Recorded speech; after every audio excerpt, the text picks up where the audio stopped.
All right. Welcome, everybody. We are here live on November 23rd. And as you see, we have the esteemed, the well read Gore Vidal. How are you doing, Mr. Vidal? Happy, it's Saturday, right? Yeah, it is Saturday. I'm losing my days. Happy Saturday, Tim, and happy Saturday, Absolutely. those that are watching. And thank you, Tim, for indulging me today. I'm really Oh, grateful to to let everybody know, this is Gore and I.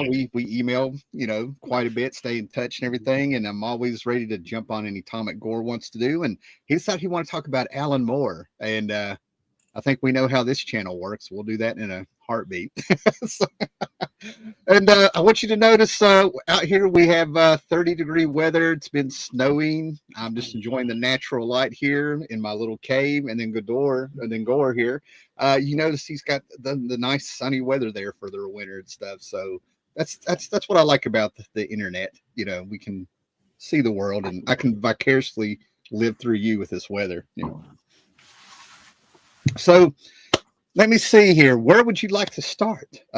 We discussed a little bit about it, but this Sure. is your show today, as I said, and I am just ready to be your support and criticize Alan. Well, what this came up is that there was two things coincided. Tim did a really fascinating discussion with Paulo Costa about a month ago, discussing the text portions of Watchmen and how they were important to the narrative. And that was around the same time that the Nobel Prize for Literature was being announced. And I was in a live stream in the chat with two guys from, I think they were from Colombia or Argentina. I don't remember. Maybe one was from another, one from another. And it was, they were getting ready for the announcement. And so it's a pretty big channel and tons of people in the chats. So I'm watching them, and before the announcement is made as to who won the prize, one of them said, "What if a comic book creator, you know, Okay, was nominated?" And the thing is, who would it be of a I think living? you And sent one this of them to me. mentioned, yeah, one of them mentioned a Spanish writer, and spider, like he's a writer artist, and then they began to discuss it a little bit. But then, they went back. The announcement was made. It was a writer from South Korea.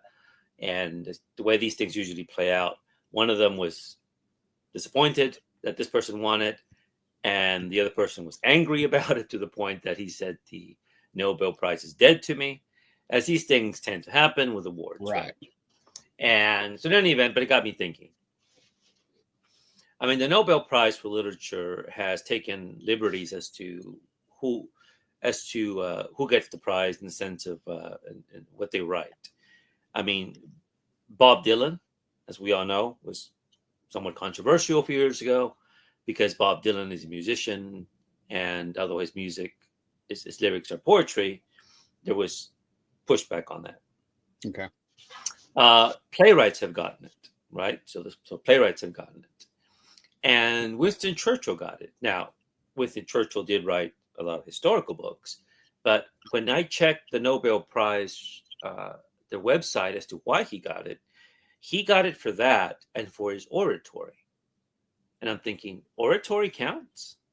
I mean, he was a good orator, right? But I didn't know that counted. Well, that's interesting. Well, at that That's a point, I'm little. That thinking, is that sounds a little fast and loose. I'm just going to. Yeah. So at this point, I'm thinking, so why not a comic book writer? Right. Why There's not? no reason there shouldn't be a comic book writer. There's no, Um, no. This yeah. But highlighting these three. Now, yeah. maybe the playwright, they may say, well, it's a playwright. Yeah, but it's not a novel. It's not a poem. Right. It's not a poet, right? So now we've lost many great writers, right? Comic book people, and some of them are writer artists, right? Eisner is one of the heavyweights, right? I'm thinking, who's still alive? And I thought of two people that just came immediately to mind. One was Jodorowsky, Okay. Alejandro Jodorowsky, who's wrote The Meta Barons and The Ink Hall, and also wrote really fascinating films. Again, why not include a screenplay writer in this? And of course, Alan Moore. And the reason I thought about did I focus on Alan and Jodorowsky because this is not going to happen.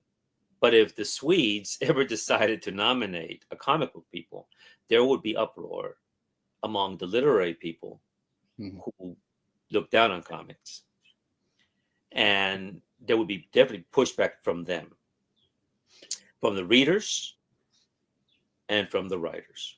Right.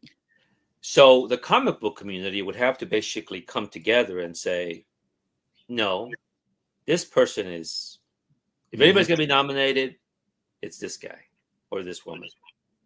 And Alan Moore would be on top of that bill, I think. Absolutely. I mean, right. So it would be difficult to dispute, basically to say, the comic book people, it shouldn't be him. And that would maybe have some cushion against the criticism that was going to be the onslaught, actually, what would happen. And so that got me thinking about it. It's not going to happen, of course. It's not going to happen. Jodorowsky's still alive. I think he's in his mid-90s. And Jodorowsky, to be fair, has written also some books. Now they tend to be about tarots and magic and his autobiography, but still, he's still a writer. So it got me thinking about that, and it got me thinking about Moore and thinking about the early works that I read when I was young, and the ones I always think about. And then I contacted Tim, and here we are to discuss those early books, why I like them, and why I think they're important to the medium. Right. You've really got me thinking about this Nobel Prize thing. We've already seen pushback, in my opinion, of an esteemed award. Off the top of my head, Neil Gaiman and Charles Vest doing their Midsummer's Night Dream, Sandman 19, I think it was. That really got Sandman noticed. It was the second blasting cap, in my opinion, that had people who weren't into comics. So could you just imagine if Alan Moore had won a Nobel Peace Prize for his writing in the 80s? I can name 3 writers off the top of my head that they wouldn't even look at that's writing now that there's some validation to the medium. You know what I mean? Like, that's what the 80s and Alan Moore and a lot of these guys brought to comics in the 80s was a validation. And I feel like we lost a lot. But that award, oh my goodness. You know what I mean? That would have changed everything. No doubt about it. But that's a what if here. So you would like to start with V for Vendetta? Well, where it all started, really, it started with Miracle Man. It started with Warrior Magazine, which I have the issue here, and it introduced V, which was an original creation with David Lloyd, and then he took Miracle Man, which had been a comic strip by someone named Mike Angelo, right? And so he took those two, and he did something that now we're all familiar with when he does. Established characters, he thinks about them in a completely new way, and I guess, and with V, I guess we can begin certainly with V,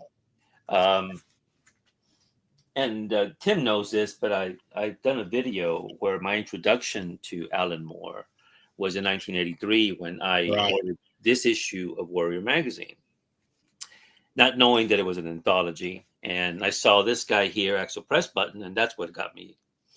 And but I had ordered a bunch of these comics. I was a kid, and I ordered this, Howard Chaykin's American Flag, John Staple Freelance, Captain Victory, I think E-Man. There's a few others. Again, and Brian Boland's the Eagle Comics reprints of Judge Dredd. Okay. That I had seen the artwork for these in a magazine. I ordered them, not knowing exactly what I was ordering. So when I got this guy here, I was, of course, immediately disappointed that it was an anthology. Right. And there's like 6 stories in here, maybe 5 or 6 stories. And it was ongoing. And so I was completely clueless as to what I got. So initially I was upset with myself. And I'm thinking, what did I do? And also when I lived in a small town, we didn't have a comic shop. So this is issue number 9 of Warrior Magazine. And there you see Marvel Man, aka become Miracle Man. But we'll discuss that when we get to it. But I was enchanted by the Marvel Man story and completely baffled by it as well. But it was this that really just provoked us. I said, what's happening here? This is V. Right? I have no context of this whatsoever. Right. I'm basically, entering middle school, and this is what I'm looking at. Now we're still in 1983, correct? This is 1983. Yes, 1983, and yes, 1983. That's when I got this in the Right. mail. So, for a little context for the viewers with a little history, V started out in 1982 Warrior magazine that he's showing as part of the anthology over in England. And it was one of many of the strips that they would consider a failure if they went ahead and gave it its own series. V was not popular when it started out. I feel like it was ahead of its time, in my opinion. But continue. Yeah. This story has a character, and I didn't know who Guy Fawkes was. I had no clue Mhm. that this was Guy Fawkes. But this man is smiling the entire time. It's clear he's got a mask. There's an autopsy taking place. Someone's being killed. They find this beautiful rose there, and then this is my introduction to David Lloyd's artwork, right? Right. And Right. so the artwork here engaged me as much as the writing, and I tried to learn. I studied these pictures, and so V is reading a novel by Thomas Pynchon, a writer that I would know later on, but I didn't know who he was. He's reading a novel called V. Right. And he's having a conversation with this young girl who says, "I'm going to kill for you."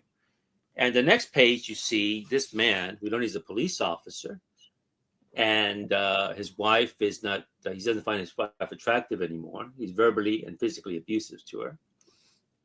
And then we go back to V and the girl named Evie, a teenage girl, and they're having this conversation. And then what gets me is these images. That's supposed to be V in the shadows. Right. Completely intrigued by this, and I'm turning the page, and we go back to this woman named Delia, who we learn later on is a doctor, and V is reading a fairy tale to Evie.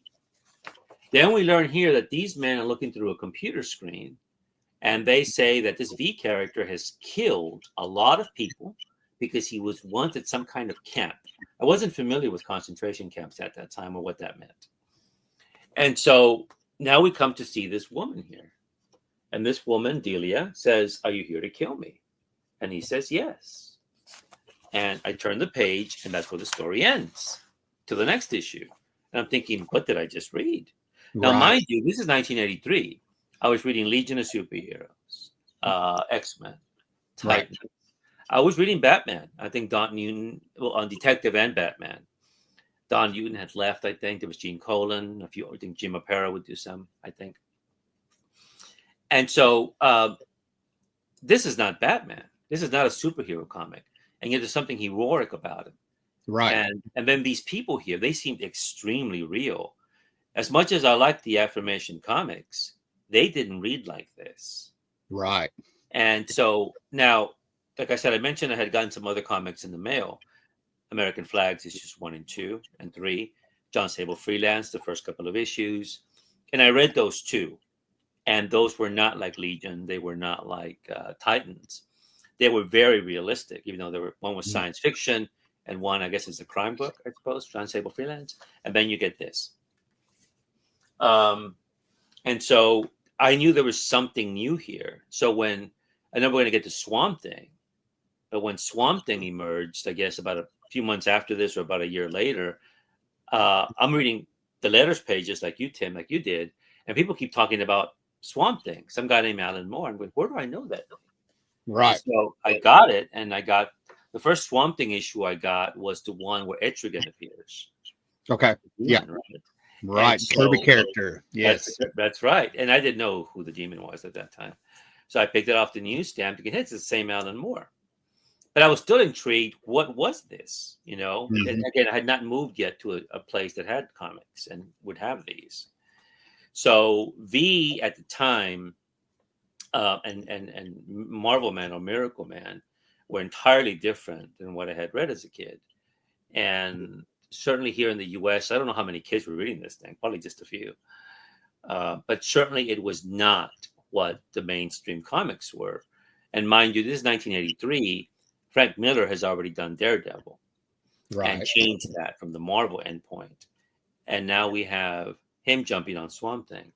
But in any event, V ended up being very important to me in the sense that once the DC got the rights to it, because what happened with Warrior Magazine, the way I understand it was towards the end of Warrior Magazine, before it folded, Mhm. Alan Moore and I think the editor or the publisher were having financial disputes.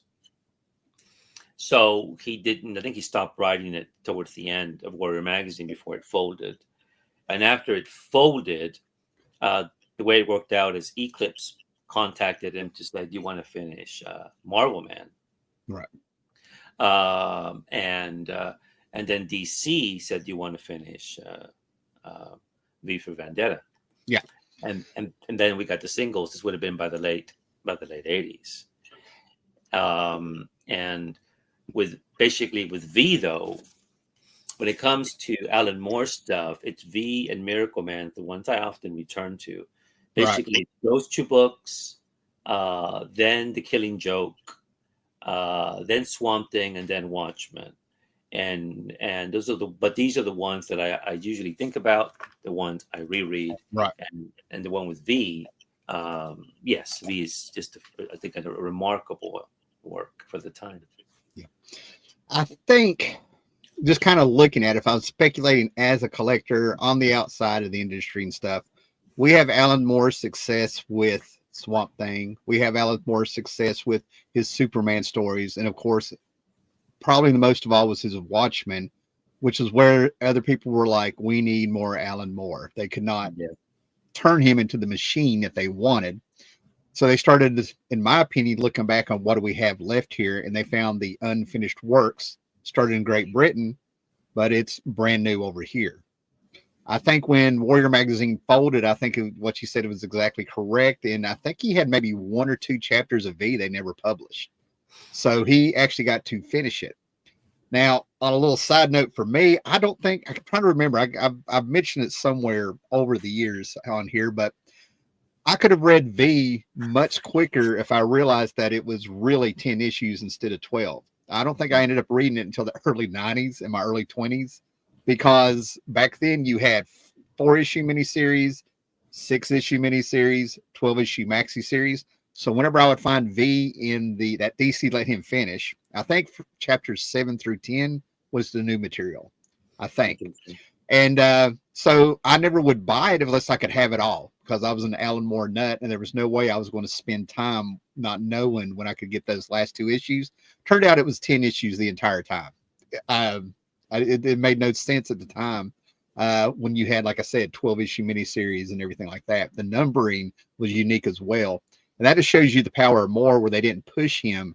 Plus, they weren't thinking about trades back then, make it a number to where we can fit into a trade like that. So V is the one work I did not hear a lot of Alan Moore nuts talking about a lot until the movie came out. And that's when all of a sudden everybody was a V expert. Yeah, now everybody's a V expert when the movie came out. True. Yeah. But yeah, go ahead. Yeah.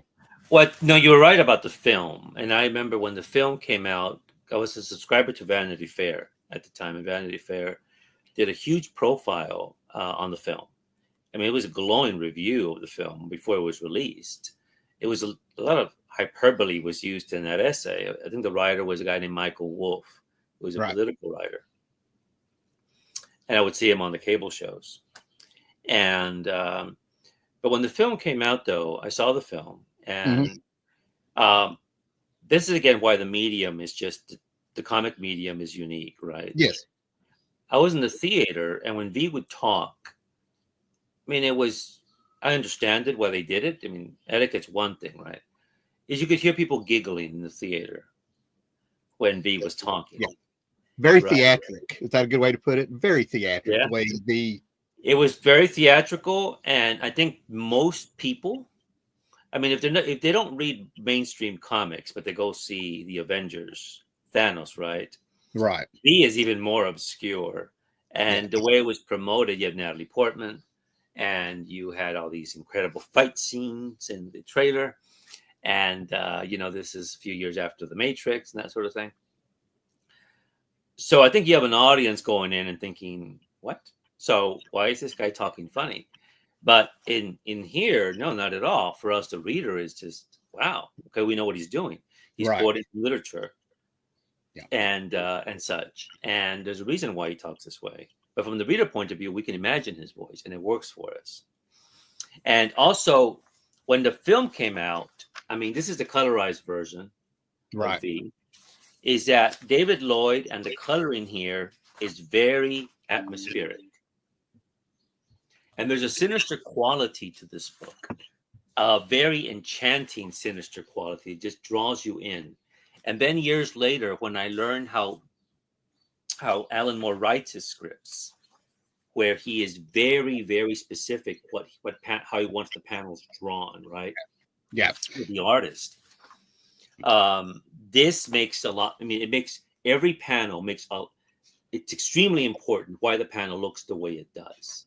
And it was made very clear in V and obviously in Watchmen. Right. But in V and Watchmen, from one panel to another, the synchronicity, the brilliancy of working with Lloyd and then with Gibbons. So this basically, if it had been a low budget film, it would have worked to capture the atmosphere of this book. Yeah. But the film in that sense did not. And I was watching the film and I was bored at times. And it was too bright. Everything looked too clean. Things are very seedy here, very dark. And you feel tension during this entire book. There are very few moments of lightness during this entire book. It's like with Marvel Man when Kid Miracle Man appears. I mean, you are just, the tension is there. The coloring, the writing, the inking, writing, everything is there. Yeah. You see, and with V, you have this man with a smile on his face. He smiles the entire time. And imagine someone coming with blades at you with a smile. Imagine if that smiled as he's coming at you, and he's going to pummel you to basically, well, practically to death, but he's not going to kill you. And so V is this way, but also the smile has this sense of hope, like when he's dancing, right? There's this paradox, this dichotomy. And so when I finally got the comics and I read them all, and I saw what he was doing, and I saw then I learned the history of the comic, why him and David Boyd wrote it, the concerns of authoritarianism rising up in England in the 80s. Margaret Thatcher. Thatcher and such, and the fascism that was growing in England. And so how he placed it in there. And then they took basically a man who had been burned in effigy every year, November the 5th, right? Whenever that is, turned him into a hero.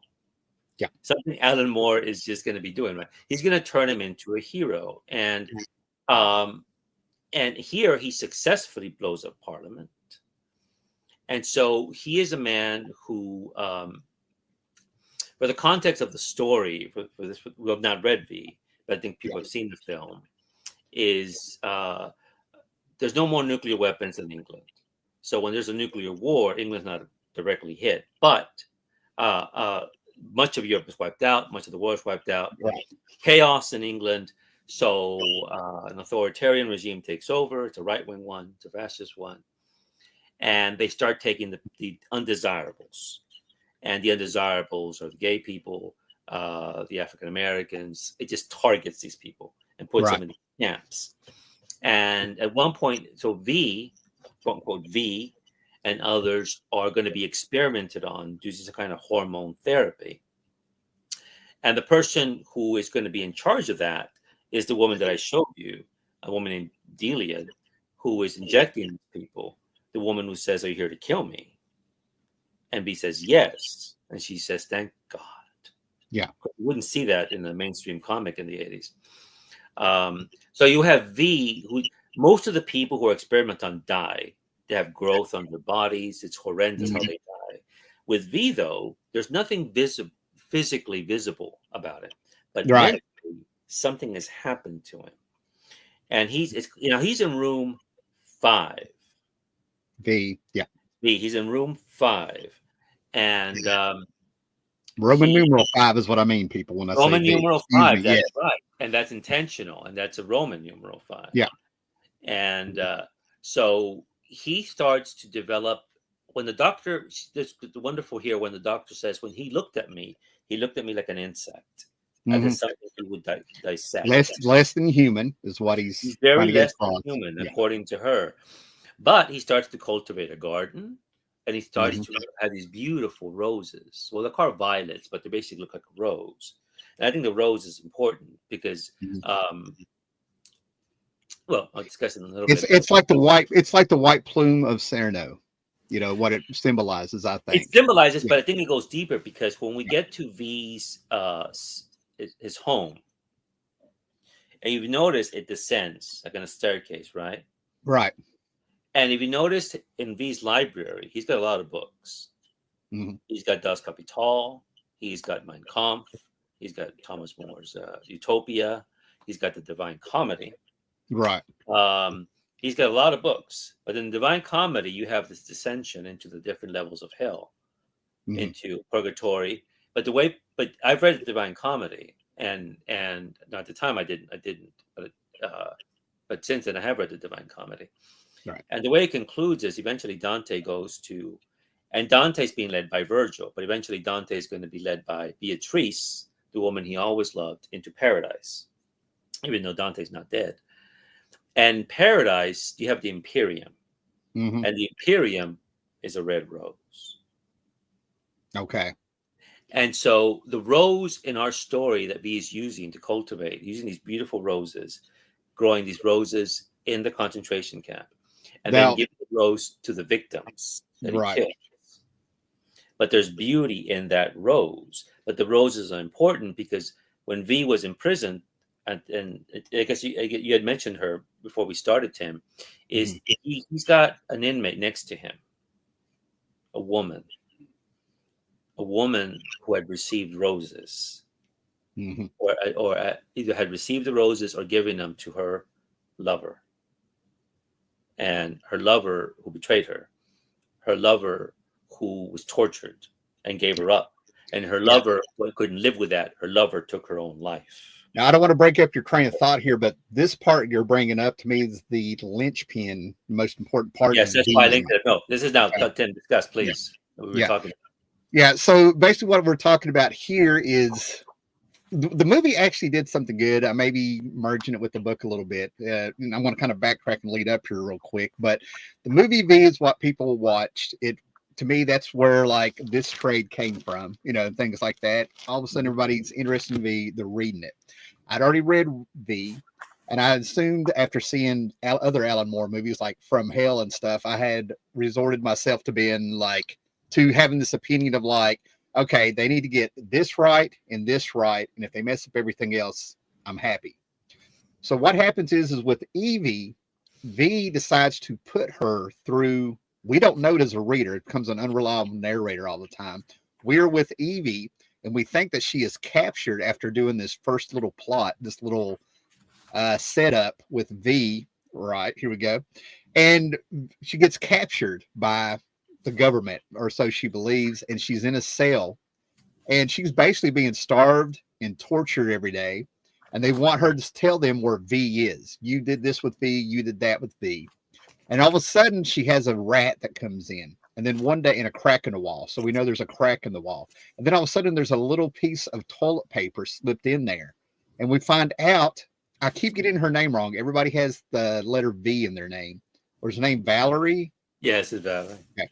So what happens is Valerie, in the 80s, in the 70s and the 80s, because V takes place in the 90s, 1997, I believe.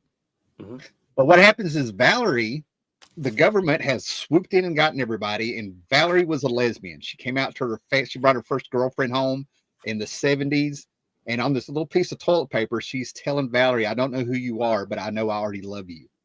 And we are right there with Evie, falling in love with Valerie as we hear about her being an actress. And there's parallels with V. We come to find out a little bit if you really read into it. And as she starts living, this is her thread to keep up hope and to not give in, because Valerie is sending her life story on little pieces of tissue paper, fragile little pieces of tissue paper. And we come to find out that she was with her lover. They were happy. She was in a movie. And then they decided to get all of the outsiders, the minorities and the gays and the lesbians and everything like that. And they get them up and they make them turn on each other and sign papers. And her lover not only turned her in, but she ended up taking her life because she did it. And then they start taking this wonderful actresses' movies and making them disappear and everything. It covers everything. And this is where we find out later on that it's all a facade. V set it up, practically tortured her for months like this. And we find out that this really happened. This is how V became V. He had Evie relive his origin, if you will. You know what I mean? Like the turning point. And it freed her mind. And when your mind is free and you find out everything you know has been controlled. And I want you to notice what David Lloyd has done when you were talking about that tension and this dystopian future and stuff. What is the word I'm looking for when you feel very confined and you're afraid of small places? Claustrophobic? You know? It's like claustrophobia. It's a form of claustrophobia. Yeah. But you do feel claustrophobia in these books. Right. So basically, you're in that cell with Evie, Yeah. and David Lloyd has taken what you were bringing up that Alan Moore wanted. And that world that we're in, we are as confined as the characters. That's what is unique about the comic book medium. The size of the panels and how they fill them up. That's where I got feelings of the mood, the atmosphere of V is from David Lloyd. Yeah. Cramming those characters in those tiny little boxes. And then all of a sudden, when Evie's mind is freed and she looks like she's stepping out of a gas chamber in World War II because she's been there for so long and starved and her head is shaved and they tortured her. They would dunk her head in water, making her say, "Where is V?" And she reached a point she didn't care, like, do it. And that's when she was free. That's when V knew he had freed her mind. All of a sudden, she's outside in the rain. And that's where I figured out we were no longer claustrophobic in this story. That was freedom. So that's where we're at. Yeah, let me put you on solo. This is, to me, the movie got this right. They went through it a little bit fast in the movie. But when I was sitting in that theater, this was where I was like, here we go. I'm either going to love or hate the movie. Yeah. So, yeah. So that is, to me... And I said this before, there was something you were wanting me to say about Alan Moore, and I've already forgot about it that I've said before this. But to me, I feel like what Alan Moore was trying to do, this book was a little bit of a failure, but he had his greatest accomplishments in the story by accident with the emotional stuff in there. You know, that's why I feel like this story with Evie, to me, I think that's what resonated with a lot of people. That's what pulled them in. The second part, when we get there, is when he infiltrated the TV station and did the big speech, you know, of like to the people. But when we get there, you know, I think those are the two things they had to get right in any telling of this story. You know, I really don't remember the film. I saw it in the theater, and that when it came out, and that was the last time I ever saw it. I don't even know the DVD. I mean, I didn't hate the film, and I really didn't intensely dislike it. But I'm thinking, okay, it is what it is. I'll just read the comic. Right. And what thing about Evie, she becomes Eve by the end of the story. She starts being called Evie. She's being called Eve once her mind is freed. Because certainly I think what happened with V, the way I understand it, is that the experiments they did on him did something to his mind. Hormone therapies and things like that. Something to his mind that turned him into a genius, like a chess player. Yeah. Because what he does throughout, he begins a master plan. First, he begins to kill the people that were responsible for what happened at the camps. But he sees this in a macroeconomic way. Okay, yeah. He sees it in a really huge way. And he sees all the things. But only a genius could do that. Now, you would have that genius here. Now, in Watchmen, you can have the genius of Ozymandias, right? Who begins to say, if this happens, then this happens. Then this happens, this person will react this way. What's the likelihood of this? What's the likelihood of that? Because in the story throughout, you have him, first of all, he lives underground. He lives basically in the last area is the subterranean, is the subway. Yeah. If you notice his films, his books, his music quotes, no one else does this throughout the story. Historically, he knows history. Yes. He knows history. He knows culture. He knows everything. Everyone else knows nothing. Even those who are in power, who have access to these things know nothing. He's Right. completely conscious of history. And so he's planning something. He saves the last three to kill is Prothero, the voice of fear, who was the commandant of the concentration camp. And the way he kills him, because he had chosen V and chosen all these people for these experiments, is he makes him mad. He doesn't kill him. He makes him insane in a very pathetic way, humiliating way. Then you have the bishop. Right. Bishop, right, who's there claiming to be a Christian, a man of God. Love your neighbor.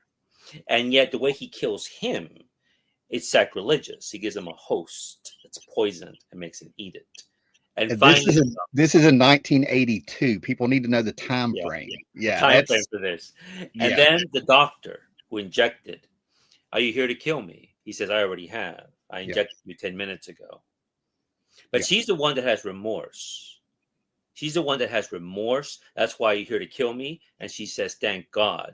Now, when I read that as a kid, I'm thinking, what's this? Years later, when I got the comics, now it made sense. Yeah. Perfect sense. So V is planning on this. And Tim, what I think is absolutely brilliant was so many brilliant parts of this. But again, this is all what he's going to do in Watchmen. That's why it makes Watchmen. This is like the groundwork for Watchmen. I think I know where you're going. Yeah, absolutely. Yeah. If you remember from V, when he's talking to Eve, what he has planned, like how this is going to end. Eve of destruction, if you will. Destruction. And what he says is, how about the leader?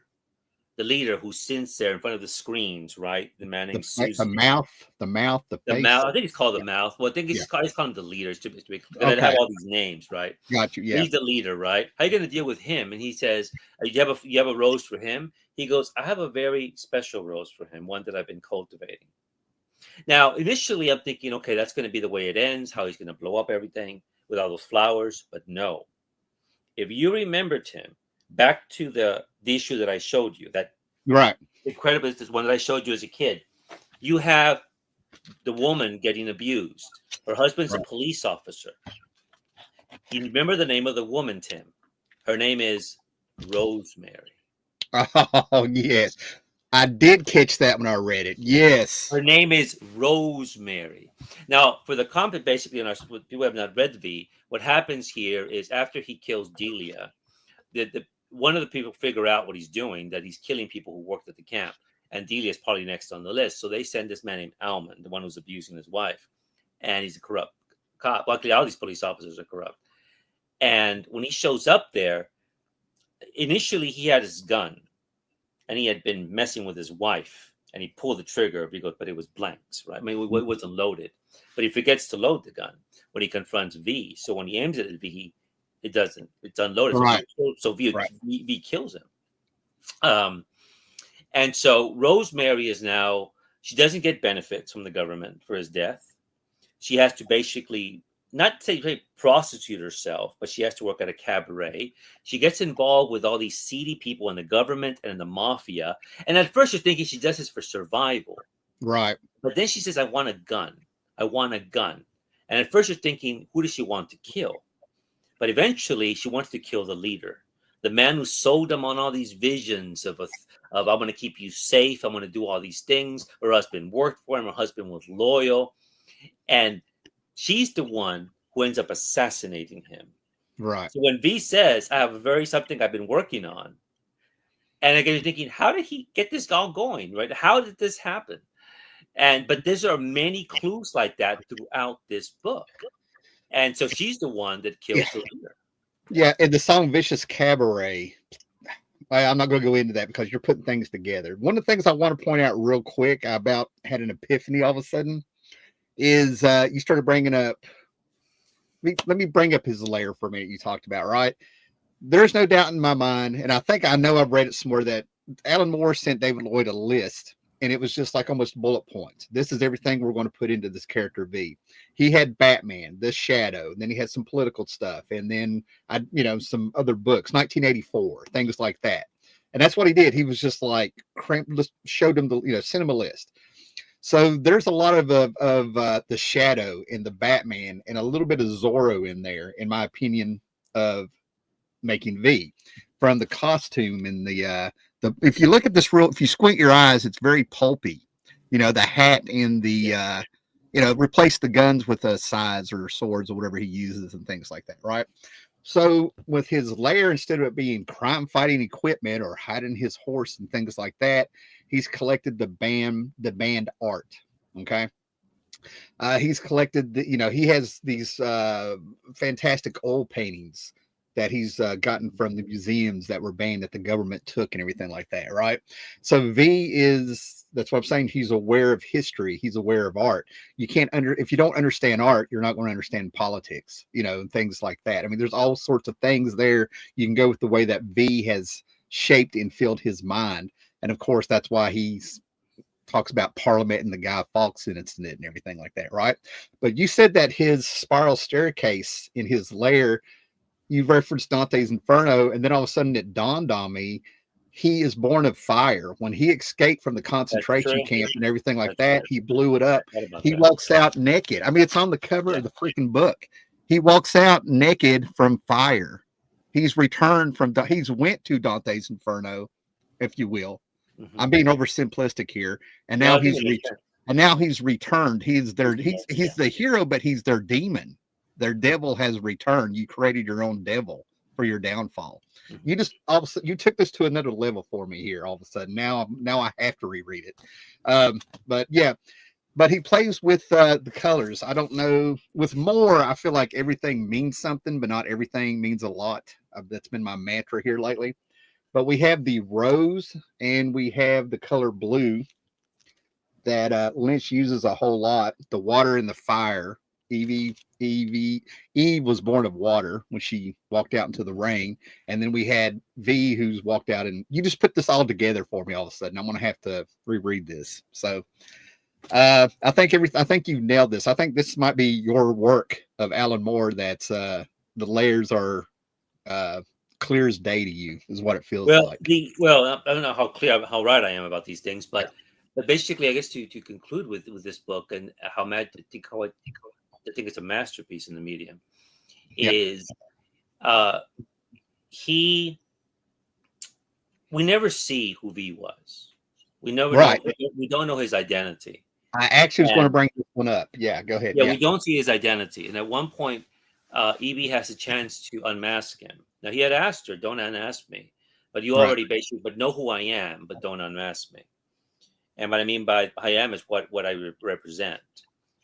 And when he takes over, or you had mentioned, he takes over the studio that controls the television studio. Television, right? He basically tells the people, "Look, you elected basically." He puts them in history. You elected the Hitlers of the world. You elected the Mussolinis of the world. Now, Stalin, maybe it's questionable if they elected anybody, but there was a Russian Revolution. You had this going on. You elect these people, and now you're in it. And you have a choice to make. I'm going to turn off all the surveillance cameras. You can be free for a couple of days.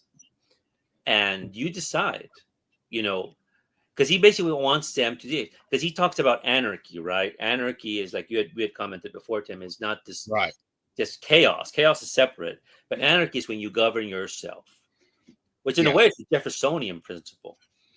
We don't need a lot of government. We can govern ourselves, which is the antithesis of Hamiltonianism, which is no, we need government, we need laws. And so it's a very idealistic way. And you notice he's got utopia in his book. Utopia means nowhere by Thomas More. It's this place. I read the book. It's this idealistic place where everything gets along, but utopia means nowhere. And he's got that in his library. But the idea is you got to basically change your way of thinking. You have a place ruled by fear and resentment. That's how authoritarians come into regime. The power, they come into resentment. They're pissed off. And suddenly you find another and you target them. They're the reasons why you should be afraid. And so what he did here with Evie, he has to go through all this, right? Like you had mentioned. And finally he goes, so what are you going to do? And he goes, who are you waiting for? And there's music. I'm waiting for a man. Farewell, my lovely, for being to her. And he goes, who are you waiting for? Finch. You remember Finch is the detective. Him and Dominic are the ones who figure out what has happened. He's like the Rorschach of Watchmen.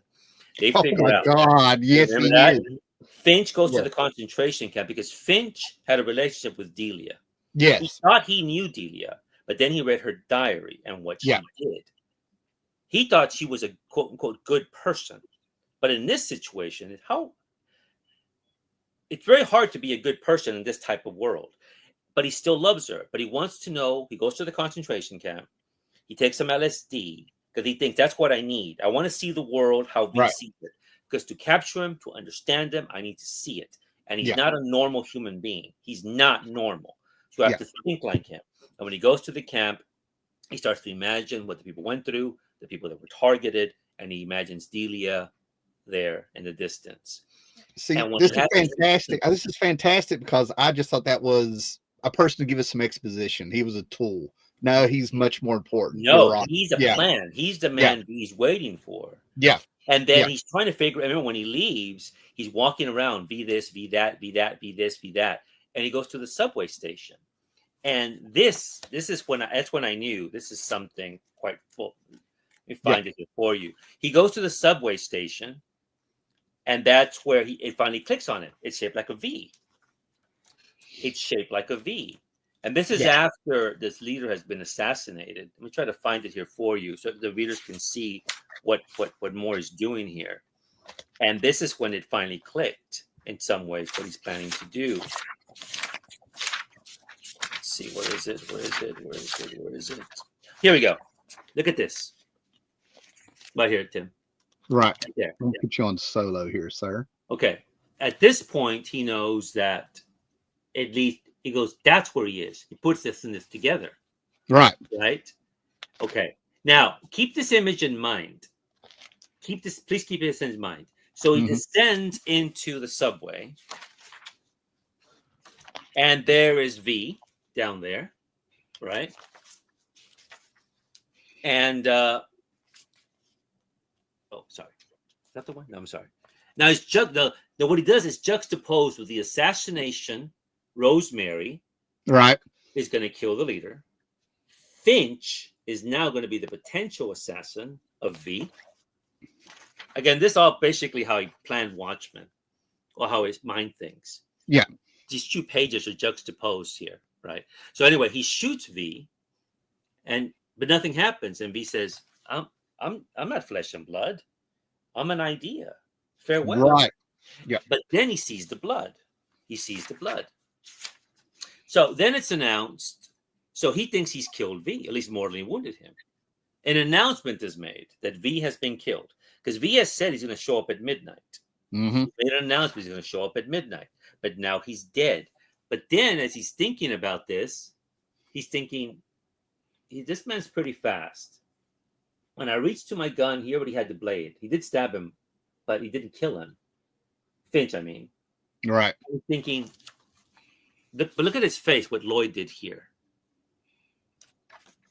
I'm sorry. It's hard to see. The way he drew him. Mm-hmm. And let's get the dialogue here. Because I'm trying to what he did here. He says, so he goes, well, so where did this happen? Where did this happen to V? And it's now for the reader, we know where it happened. It happened there. Right. He doesn't tell him. He goes, I don't remember.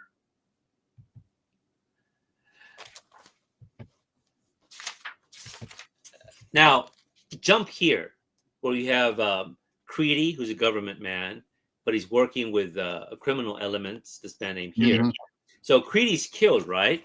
And he's about to be killed. You hear these words, Jesus Christ, Jesus Christ. And all this time is a terrorist has been shot and killed.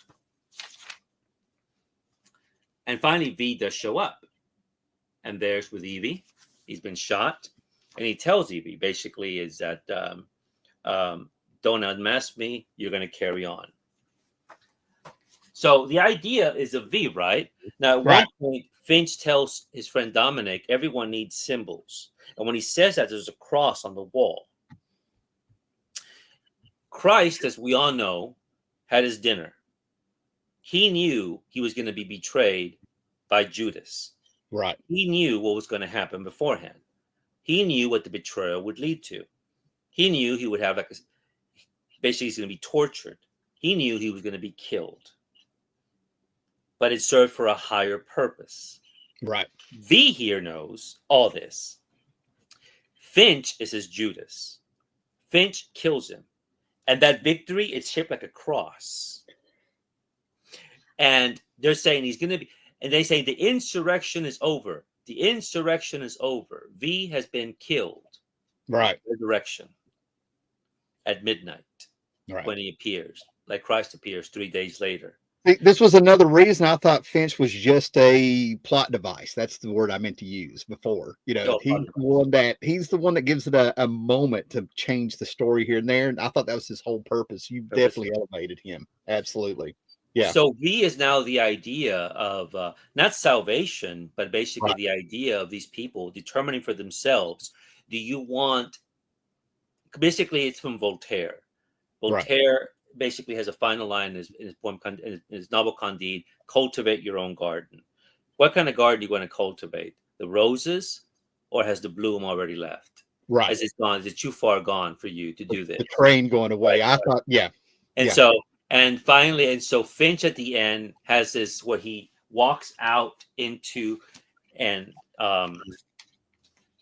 V is dead. And you have this wonderful panel here. If you notice, that's shaped like a letter V, right? Yeah. But also, it's a valley, right? Like a valley is shaped, right? And this is Psalm 23. You know, I shall not fear the valley. What is it? I wrote it down. It's Psalm 23. I shall not fear death. Where is it? Well, I can't find it here, but it's Psalm 23 about I shall not fear death. You walk into the valley of death. Right. And so this man is on his own, but not because of V. He doesn't see V as a God figure, but V has liberated him, just like Christ liberated many mentally, right? Right. And so all this was intentional with Moore, I think. I haven't heard discuss it this way. But that's why the book itself is just so, again, it's like the blueprint for what he did with Watchmen. He had a plan. Yeah. He executed this plan. And I think it works wonderfully here. But but he doesn't give answers really at the end. I mean, the people will decide. I mean, if they're going to have probably a revolution here, but usually revolutions don't end well. I mean, the United States Revolution is rather unique against the British Empire that actually worked and didn't lead to anarchy. The French Revolution didn't go well. The Russian Revolution, Lord of the Flies didn't go well either, sir. Didn't go well at all. So, that's right. So I think with at least with the legacy of this book is, like you had mentioned before, the movie made it popular, but it's not one of his more popular books among readers. It still remains Watchmen and Swamp Thing, and this one has pockets here. Yeah. And has inspired people, usually from a political point of view, more towards the left. But that's about it, I think. Well, I want to back up a little bit and kind of talk about my opinion of this. I made that comment. I want to expand a little bit about. I think it's actually kind of a failure with if you overall look at Moore's thing. Number one, it still should be read. Number two, it is still a great story. But I go back to the way that I critique things. The work itself, I think, as the work itself, if you just picked up the book and read it, fantastic. Okay. But with Moore's, if you know, but then you have to know what was going on with the author. And Moore has said that he tried to do an open-ended sort of book where he wanted people to think. And he was, you know, about to tolerate, you know, just he wanted them to come to their own conclusion politically about what this story says and what it's about and what they see. That's one of the reasons we never, in my opinion, see, and the movie did get this right. They touched on it. While we never see V without his mask, he can be anybody. It's the Spider-Man effect. Spider-Man is covered head to toe. That could be any race. All you know is that it's male. That could be anybody. You know what I mean? Any color, any country, anything. It could be anybody. You know. So by having, you're able to project yourself on it and see yourself as that character if you want, because you never see what he looks like.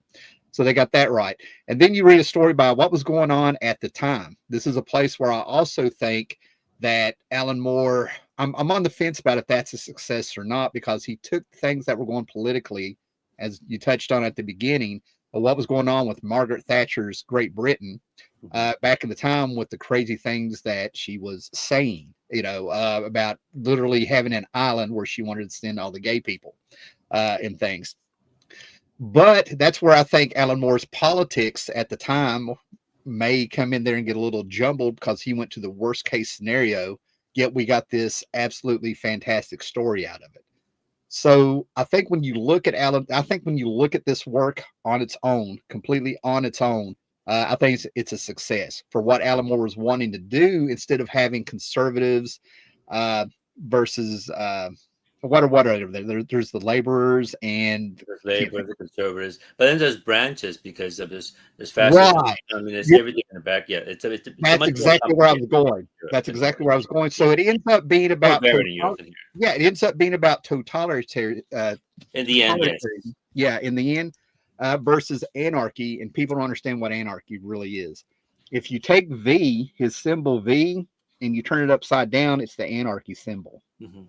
Okay. That looks like the peace symbol. I never, peace or okay, that might be something there. So I think politically, this thing was very brave. I think he broke new ground. And I think it was an outstanding piece of work for somebody who was probably about 30. I don't think he was 30 yet when he did this. I don't know how old he was. He was born in the mid 50s, wasn't he? Mid 50s. Well, we were talking, he said he just turned 71 here recently. So if you go back to 82, that's 42 years ago. Mm. So he was still in his late 20s. Yeah, he was young. He was still a young writer. Yeah. And let's face it, people were much more involved in politics in the 60s and 70s. Yeah. I think they were more informed than they are today, ironically, and stuff, right? So yeah, I think this is an important piece of Alan Moore history, but I think judge it by its work on its own is what I'm getting at. You know what I mean? Like, I think when you read what Alan Moore was trying to do, even the people that were publishing it were like, this was one of our least popular strips in there with Warrior Magazine. They said we had 3 or 4 duds, and this was sort of in there. But I'm glad he got to finish it. I think that it ended very strong. I think Alan Moore accomplished people to have it makes people think when you read this. So yeah, I think it's a mixed bag. I think a work of its own is genius, but if you read what Alan Moore was trying to do, we can have discussions like this all day long. You know what I mean? And that's being critical. That is just me approaching this for being critical. I own the story. This is probably one of the least read works of Alan Moore by me, now that I got it out, and I didn't realize this until I knew you wanted to talk about it. But yeah, I've kept it, and I enjoyed it, and I tracked it down. And when the movie came out, like I said, I knew enough about the story that there was like, they need to get this right, and this right. And then I was at peace with the movie for what the work was. So, that's all I have to say.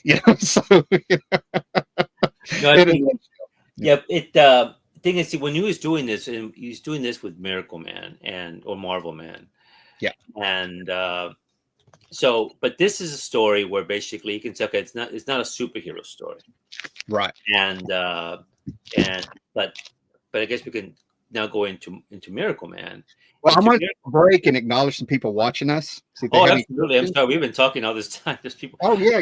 I don't see the people in the chat. Whenever I do these things, I don't see the people on the chat. This is why I can focus on the panel. Yeah, that's no problem. Yeah. Well, this is a little different. This isn't the Sunday morning rainy show. We got a topic and stuff. But I'm going to say that if you like the political feature of V for Vendetta, I know we're going a little bit into a different genre, but there's no doubt in my mind, thanks to a Swamp Thing story in Vendetta, that Alan Moore read Pogo growing up. So if you want some subtle, very intelligent, political stuff, cartoons that's still entertaining and stuff in this genre, I suggest getting some Pogo here. Great stuff. Also, Harlan Ellison's TikTok the Harlequin Man, or something. That's the title of it. That's another one. Yeah, and obviously Orwell, but generally it's just the environment from that period, the environment and the political environment he was in. Fantastic. Gotcha. All right, guys, be like John. Make sure you thumb up, hit that subscribe button, check out Gore Vidal's channel also, and hit that bell. He was looking at Swamp Thing, the Alan Moore run. I always run across people who are still looking at the Alan Moore stuff. Yeah. Prime One Collector. Jordowski will live forever. I assume that's something to do with the movie. Yeah. Alejandro Jodorowsky, yeah, from the Incal. Oh, gotcha. Neil Gaiman canceled. I don't get into that things, but I can bottom line this.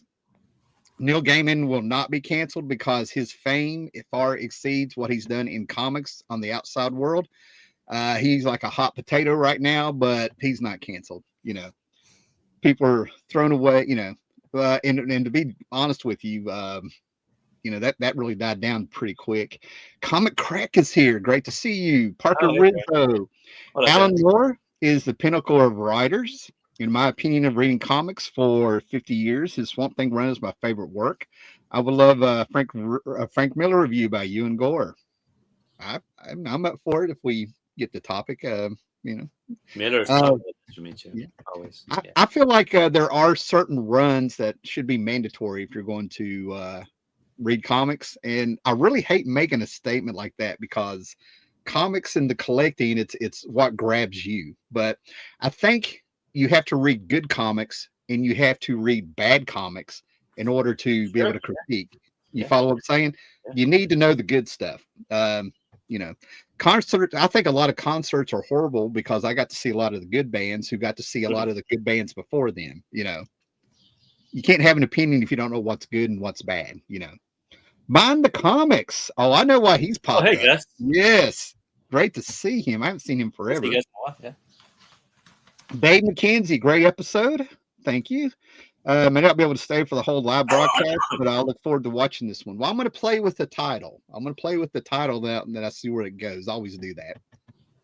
All right. We're in one panel. You can see V keeps Das Kapital and Mein Kampf side by side in his library. Yep. The placement, everything's planned, like Gore pointed out. They're back on the Frank Miller stuff. A Daredevil breakdown review, which to me is underappreciated, not known to new collectors. I think I think there's one more comment after this. The Miller stuff, I think what a lot of people don't really think about, and it's because it's become so commonplace, is you have Superman and Lois, Batman and Catwoman. You got the tension. You got Peter Parker, Gwen Stacy. That's more like Archie and Veronica. Miller came in and injected superhero sex and religion into comics. Okay, so that could be. What happened here? There we go. And Doom Space Marine. So yeah, if we do a Miller breakdown, I think we're going to see that he puts a lot of noir and manga. I don't know, manga, Japanese influence, and a lot of sex and religion and a lot of things. I mean, he didn't write the first RoboCop, but the second RoboCop's what he jumped in on, and the first RoboCop they dissected and found out it's the story of Jesus to a certain extent. So I don't remember those films. I've seen them, but I don't remember them. Oh, I love the first two, but you got to understand, my age and when they came out, of course they're going to grab me, But anyway, okay. So where did you want to go after this, sir? Well, it seems only fair. That's back to the same issue. I came across, discovered a guy named Alan Davis. Yep. Tim just did a wonderful retrospective of the man's work on this channel recently. And this is my interest in Alan Davis and Alan Moore with Miracle Man. Here you have a man who's just killing off adversaries, and you get an idea he is the hero, but somehow these government figures are afraid of him and are thinking of plans to kill him. And now at the time I was reading Superman action comics and Gil Kane. I discovered Gil Kane. And I like Gil Kane, how he drew Superman. And obviously I'd seen the Chris Reeve films, which I like very much. I know exactly what issues you're talking about. Yep. I know I have those. I know exactly what you're talking about with Gil Kane on Superman. Yep, and it remains my favorite Superman artist is Gil Kane. And I'm thinking, if that character V is not Batman, but he kind of reminds me of Batman, this guy reminds me of Superman. And Superman would never do these things. Not that he should. And he shouldn't do those things. And so what he did with Miracle Man and in those first few issues, again, is to have a figure back there of him. when these finally were able to be completed by Eclipse, this is one of the trades. I have the singles. Right. This was something like V that was not a conventional comic as I understood it. And it was Gary Leach. Is Gary Leach? Yes, it is. Gary Leach's initial artwork. When he drew, let me show you this panel here. And I have to say that Zack Snyder had to have borrowed this for a Superman film. Yeah. When Zod and Superman are destroying basically Metropolis. This comic, like I said, I revisited it quite often. More this one in V. And like the Kid Miracle Man, this sinister aspect in 1983, 84, when this came out in 82 and 81, when they came out in Warrior. And then when they came out in Eclipse Comics. This evil personified in Kid Miracle Man. And stuff like this, he takes a baby, he throws it. Right. Miracle Man catches it. The kid has broken ribs. You wouldn't see that in a Superman comic. Not that you should, but at the time you wouldn't see that. Yeah. So this was something fundamentally new. At least the way I saw it in superhero comics. And just to be clear, it was not the way Cerebus threw a baby. Okay, this was reality. Okay, Cerebus would have thrown a baby, no question about it. As the Pope, he threw a baby as the Pope. That's right. He did. That's right. He did. That yeah. You're right. You remember that. I had forgotten completely that about our poor little pig Pope that we had there, Cerebus, and. Yeah, with Miracle Man, what he did was he had, and all the singles are there, is like V for Vendetta, it's 3 arcs. And for me, the first arc and the last arc are the most engaging. Mm-hmm. And the last one had art, I think, by John Todebin, and it's called Olympus. And what he did here is, if you have these superheroes with these powers, they are going to be basically acting like gods. Right. And they're not going to be very nice about these things. They're not. Basically, what he did here, those who are not familiar with Miracle Man, is that there was a comic by Mike Anglo, basically, which was, you know this probably better than I do, Tim, which is basically a spin-off or rip-off of Shazam. By design, yes. Right. It was exactly what it was supposed to be. Something happened where they were no longer going to be getting reprints of Captain Marvel. I feel like it had to do with the National Periodical suing them, and it went into the 50s. And then all of a sudden they had no more Captain Marvel thanks to that lawsuit. So Michelangelo came in and gave us Marvel Man, which is exactly what the whole goal of it being was. We're replacing your Captain Marvel comics with this.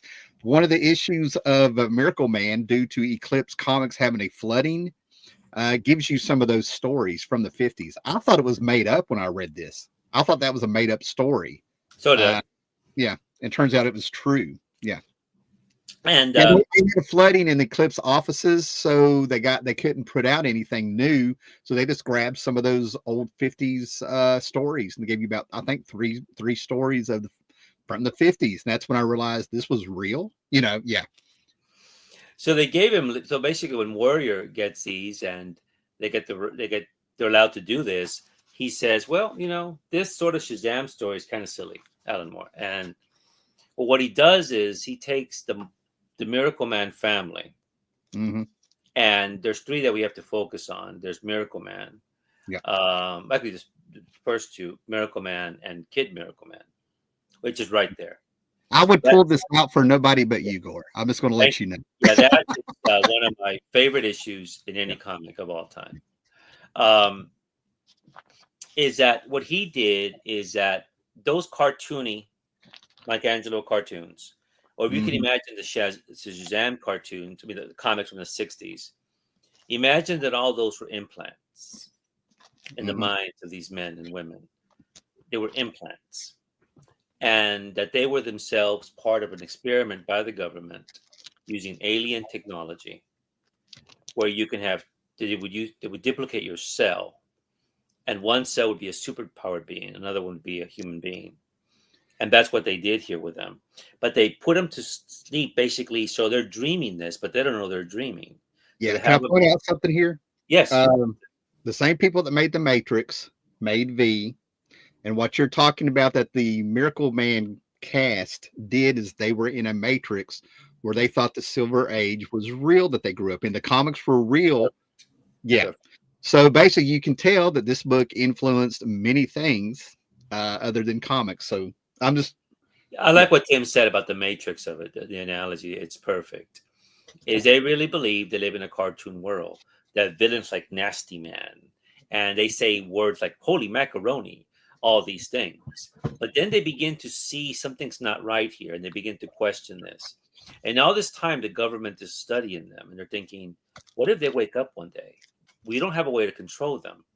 So right. again, they used alien technology to create them, and it's done by the British. And the reason they do that is because, again, it's the Cold War. The Americans, the Soviets, the Chinese have nuclear weapons. The British do not. So we need something to counter that. To take this idea of these super beings, and they have this scientist who helps them do this. But eventually they wake up. But I'm sorry, before they wake up, is they are sent. It's Kid Miracle Man, and Young Miracle Man with a silly name called Dickie Dauntless. Yeah. And in their minds, they're going to this ship where one of their enemies, one of the villains, is there. But the ship actually has an atomic bomb. So the bomb explodes. It kills one of them. Miracle Man is injured, and so when he becomes a human being again, his bones are broken, but he's lost his memory. So for 18 or so years, he lives a regular life. Kid Miracle Man, on the other hand, he remains as Miracle Man, Kid Miracle Man, and he ages and he becomes extremely powerful, a financier. So then, even back to Miracle Man. He's married. His wife, his name is Elizabeth. He's got a tummy. He has trouble making ends meet financially. He feels he's Guys, afraid. Yeah, Gore is describing this, okay, right here. All right. I'm just happy. I'm just happier about it. happy. See, you're happy, you see, and but Mike Moran is Mike is not Mike Moran's name is not happy. So and he has these terrible dreams, these migraines. And the first volume is called Dream of Flying. And so and then one day there's some terrorists are stealing some plutonium, and he sees the word atomic backwards, and he sees Kimota.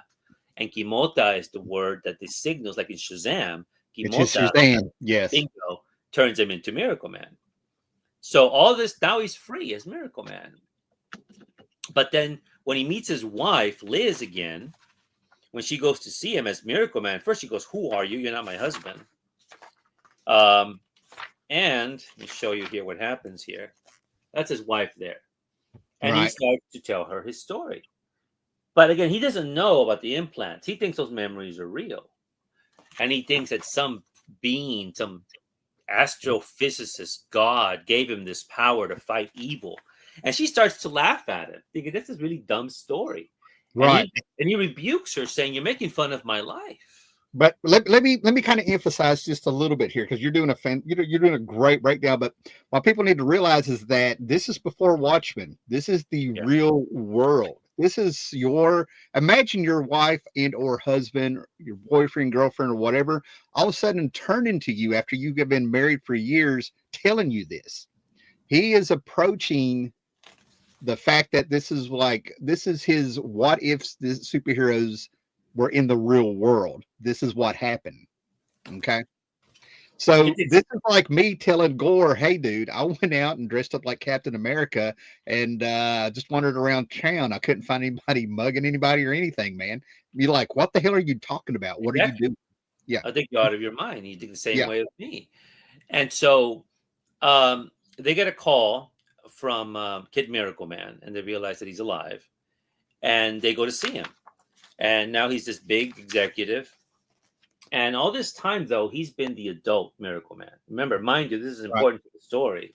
For almost 2 decades, he's been the super being, but no one knows about it. Right. Now, Mike Moran, on the other hand, has been a human being all this time. What this means is that Kid Miracle Man has been getting stronger all this time. So when they go to see him, he lies. Kid Miracle Man lies that he lost his ability, he lost his powers after the explosion, when they were, they tried to be killed. Captain Marvel Jr. has turned into an asshole, guys. Let's just leave Bingo. it. But Moran doesn't believe him, does not believe him, and he pushes him off the balcony to prove it.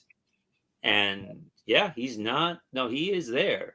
And the way Moore writes him, he uses the word adversary, Right. like in biblical words. He's the adversary. He's Satan. And you see the evil in this man. And again, this beautiful by Leach. That woman there is a secretary of Kid Miracle Man. She spills something, and he just fries her. You would not see this in a DC Marvel comic at the time. You would not see something like this. The villains were never this evil like this. This is the place where I tried to, when Marvel, and I'll digress when you need me to, but I cannot emphasize I'm really attached to this story emotionally, so it's not that I'm defending it. But when Marvel, 10 years ago, Marvel finally started putting this book out again, recolored and everything. They got the rights. They did it. And, they're going to lead up to those last few missing issues. I was really nervous because I was like, this book broke barriers. Okay. The storytelling is fantastic. It's great, but it's the first time that we were really seeing superpowers, heroes, if you will, in the real world. And people are going to be underwhelmed because we've had many other works that were influenced by it, that are a bit more sensational, more thought out. They had a template of Miracle Man and some other more works, and I'm sure some other things. And I'm Squadron Supreme, even, by Mark Grunwald. So I knew people were going to be a little bit underwhelmed with the pacing of the story. The fact that one of the greatest scenes of showing how real super strength would affect people in the real world is there's a page where you're at the point of view. You see Miracle Man's fist, and you're the one flying, and he busts through a tree, the tree explodes. He busts through a rock explodes. And then he's got a person there, and the person explodes.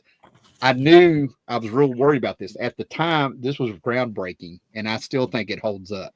Absolutely. Yeah.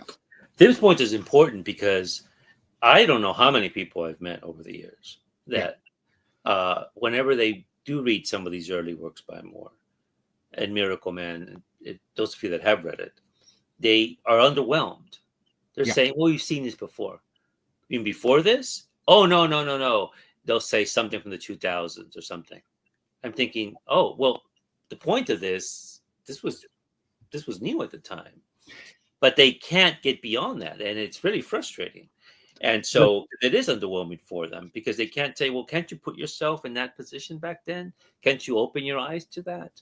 And I've been lucky enough to run across a few people who watch the channel and a few people in the real world. And I'm like, get you a stack of books from 1984. Get you a Batman and the Outsiders. Get you a Justice League at the time. Even a Spider-Man. Read those from that year, and then read the Watchmen that came out a year or so later. And when they do that, they get it. They're like, oh, you got to be in that mind frame. We were lucky enough to be in that bubble of time where this stuff was new. And I'll digress there. But that's the problem with Miracle Man. I always feel like I need to warn people you had to be there with some of it, Yes, and but it is a challenge. When Marvel did those reprints, I was excited because I'm thinking people are going to read this. But surprisingly, many of them did not read it to this day. Right. It baffles me. They will not touch it. Yeah, I have it. I have his first appearance. What, in Warrior Magazine? No, issue number 1. I go, that wasn't the first appearance. It's Warrior Magazine. A little bit of it has to do is around 2010 with before Watchmen is a little bit when Alan Moore really started being a divisive figure with some of the things he was saying.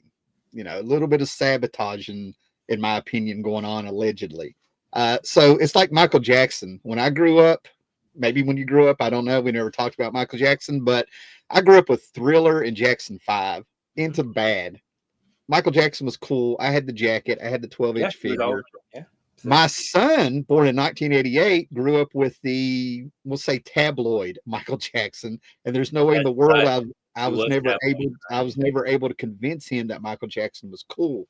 yeah. That's Alan Moore, in my opinion. That's why there's a lot of backlash against Watchmen.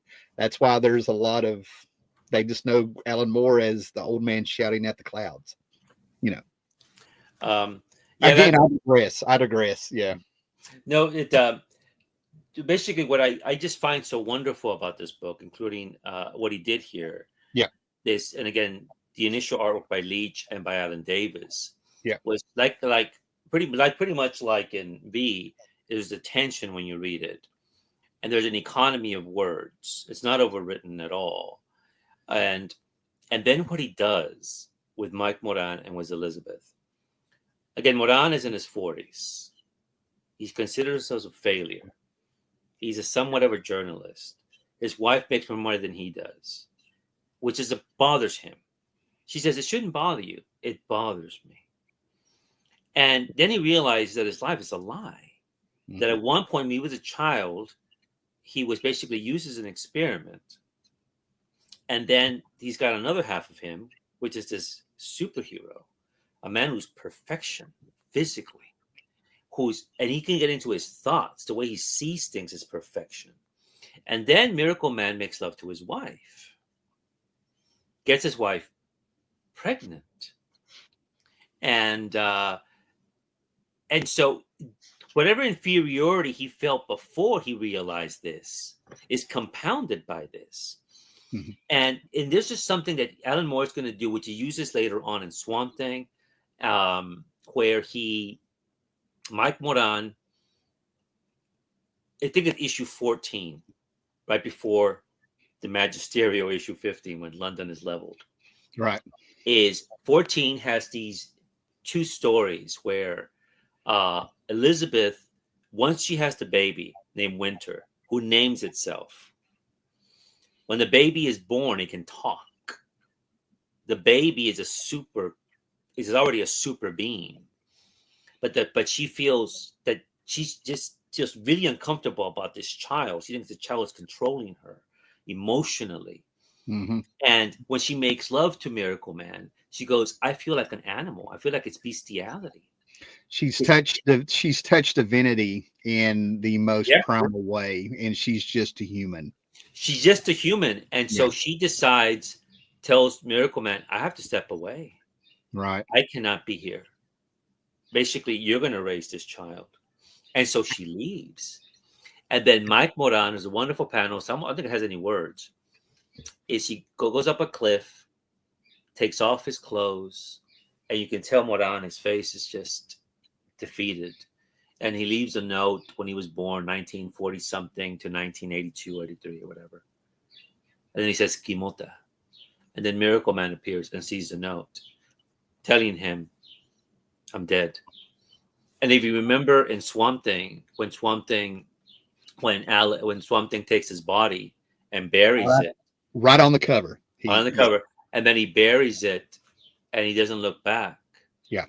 You know, and here's a man who's thought he was a man, hopes to be a man again, realizes he's not a man.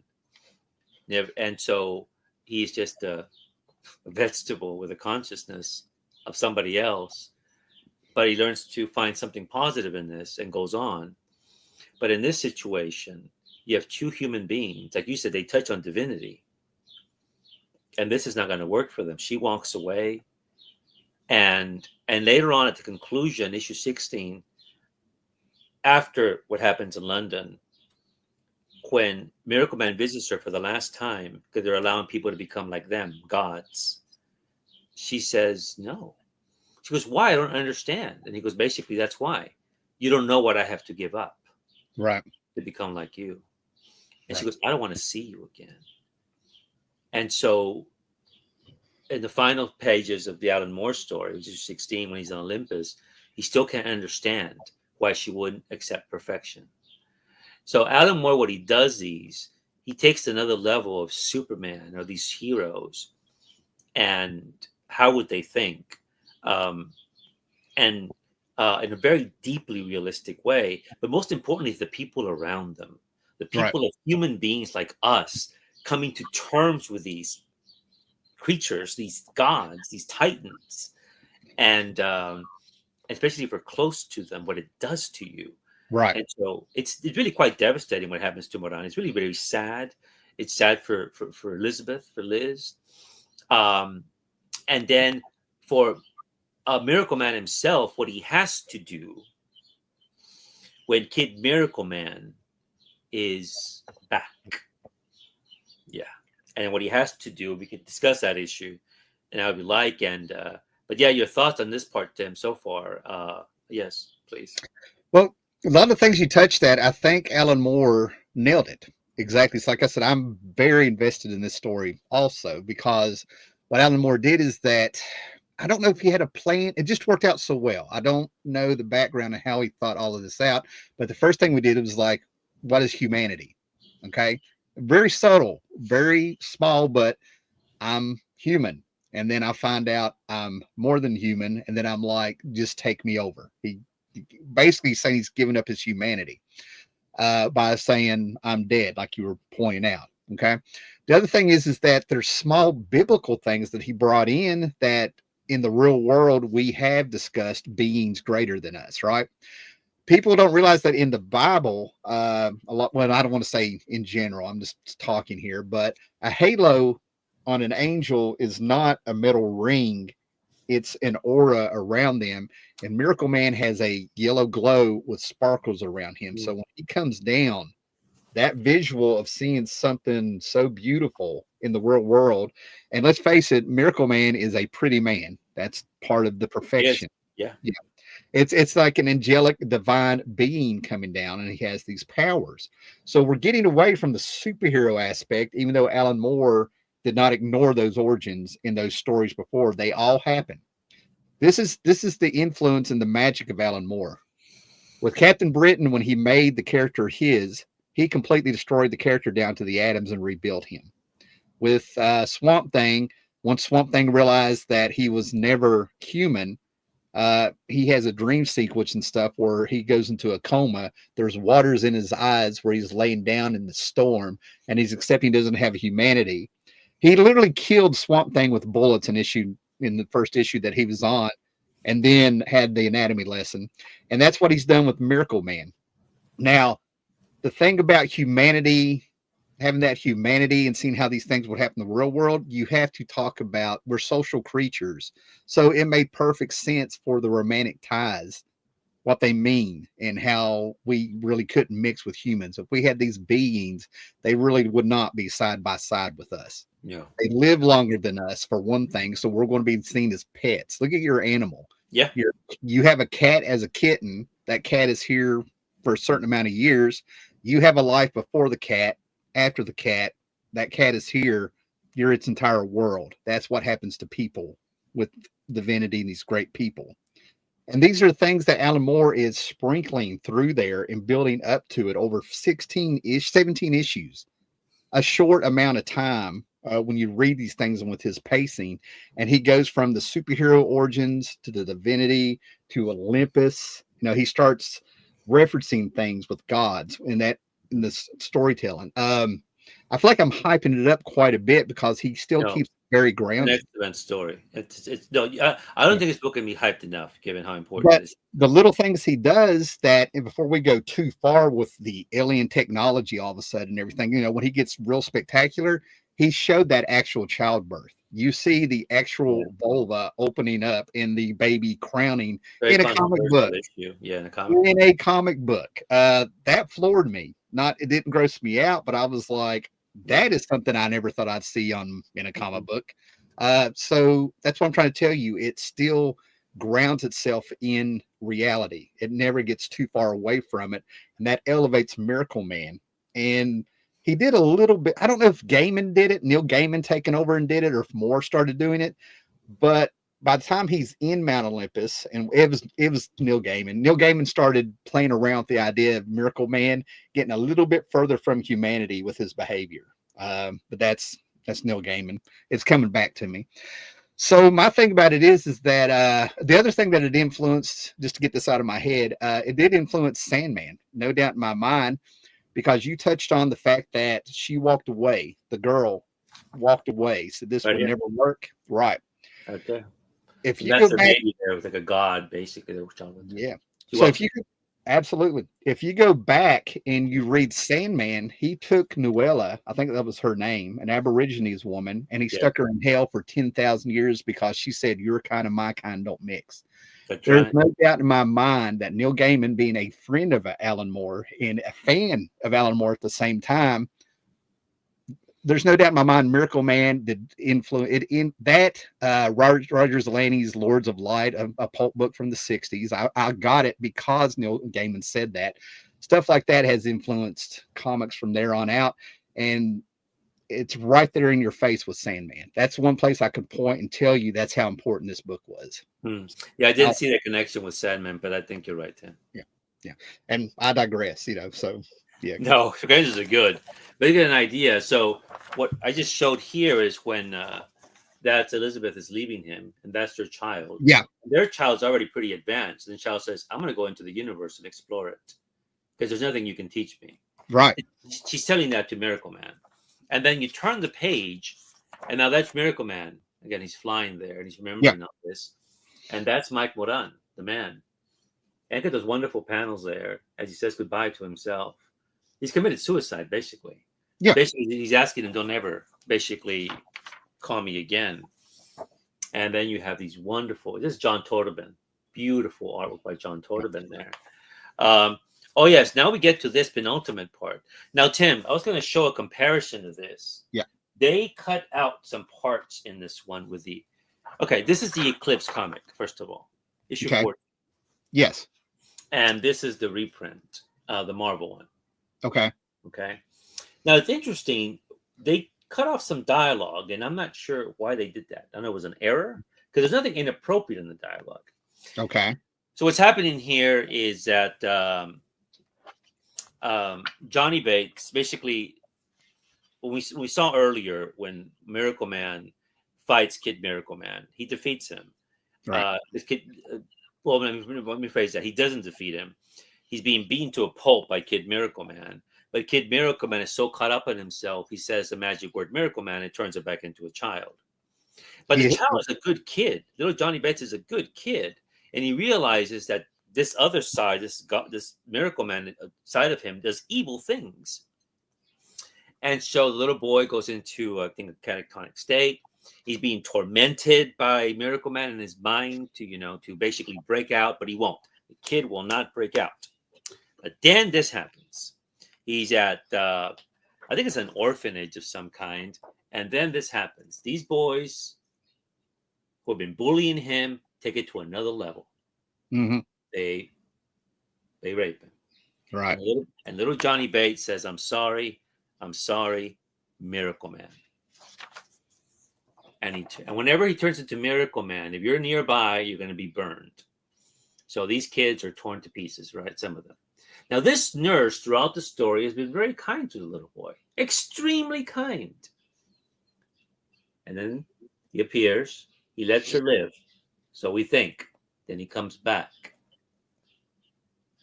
And he kills her. Now, what he says is, she goes, thank God, thank God, thank God. He comes back and he says, I think I'll let you live. Then he comes back and says, I'm sorry. They'll say I was going soft, wouldn't they? So he kills her. Right. Now, in this one, the Marvel one, they, again, I don't have the Omni, so I don't know what they did with the Omni of this. These are blacked out for some reason. That dialogue is blacked out, starting up here and here. But I just read to you what is in there. There's nothing inappropriate there. But it's not there. So I do not know. I think I have the Marvel version in trade. Hopefully, I do have issue 14. I'm only 3 or 4 issues from having the entire one. Okay. I'm gonna have to look into that a little bit. I haven't noticed anywhere else in the Marvel ones, but again, I haven't looked at them closely. But this one really stood out. Yeah. But there's nothing inappropriate, or why would they not include it? I mean, they show the rape. They didn't delete. They didn't censor that. Yeah. And the dialogue doesn't have expletives or anything like that. But even then, why would you do it? Yeah. See, I'm holding back because there's been such a narrative, if you will, at Marvel over the years that they could have had some really out there reason that they would have left it out. Like it offended someone on a level that we don't understand. And I don't want to commit to saying that until I look into it a little bit. But I've never heard that. Now I do have, like I said, I'm pretty sure I have the original issue. And then I have like the trades right here, and I pulled one out. I already took down Comic Cam. We're doing fine without it. So yeah, I might get back to you on that. Do you have the Olympus paperback? I don't have that. That's why I have these No. in singles. The Olympus paperback is extremely expensive. No. I've looked up and got a lot of the original Eclipse floppies. I have one issue of Warrior magazine, but then I have picked up the hardbacks from Marvel just so I don't have to dig through my floppies. Actually, I can look right now. I almost have every issue.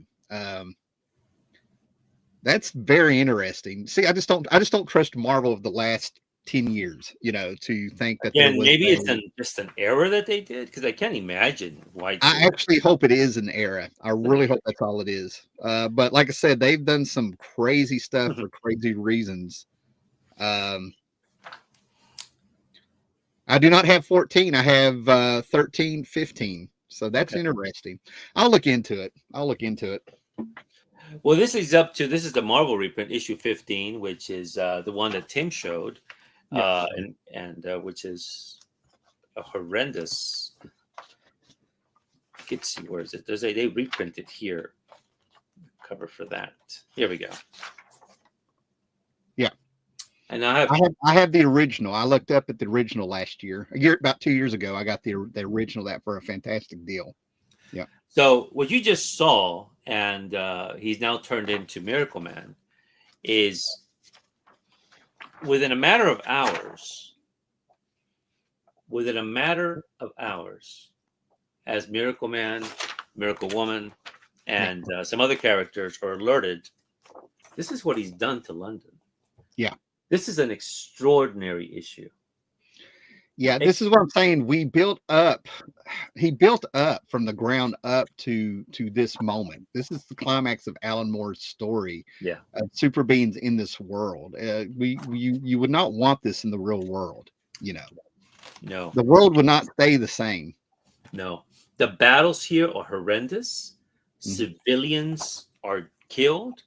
At one point, there's a wonderful scene here where I remember reading this, and he picks up a vehicle and he says, "My defenders say that there was no one in the vehicle that I threw that Kid Miracle Man.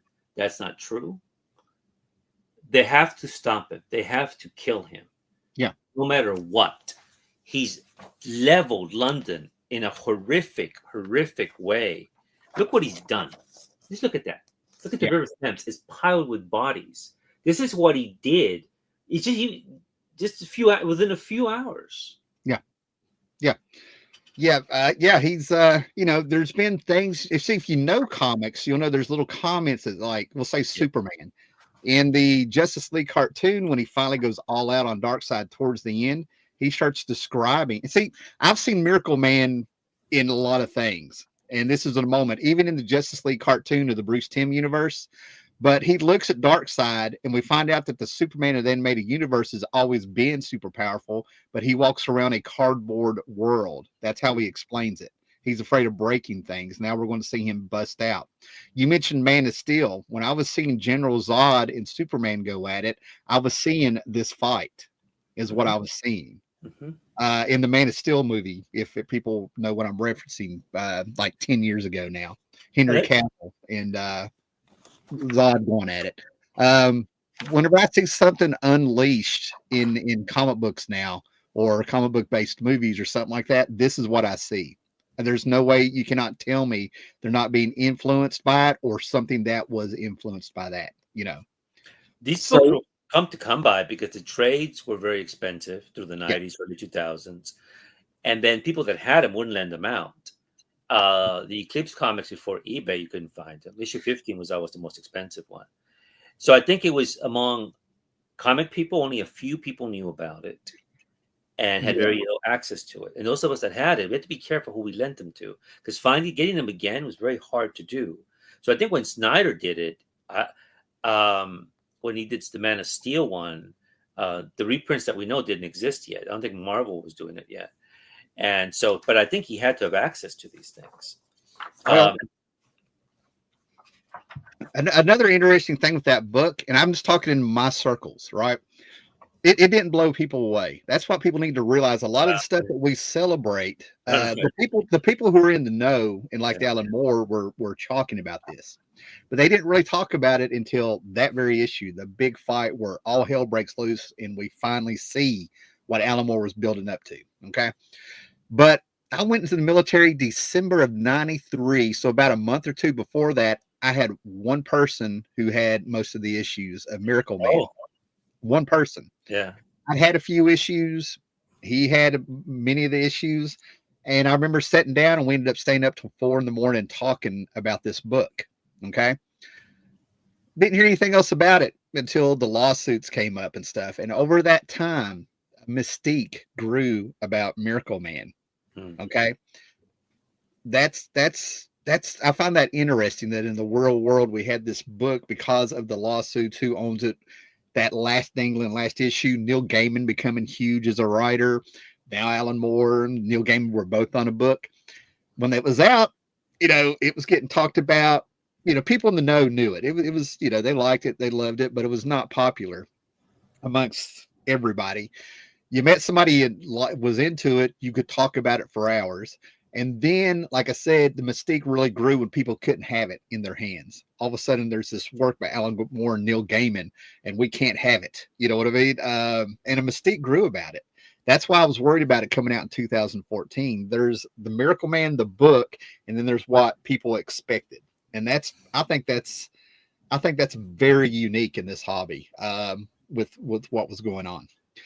The other thing I want to say is when Kid Miracle Man transformed back into a child, I always felt, and I admit I'm reading into it, I felt like this was more talking a little bit about what he did to comics with the killing of the innocence of comics.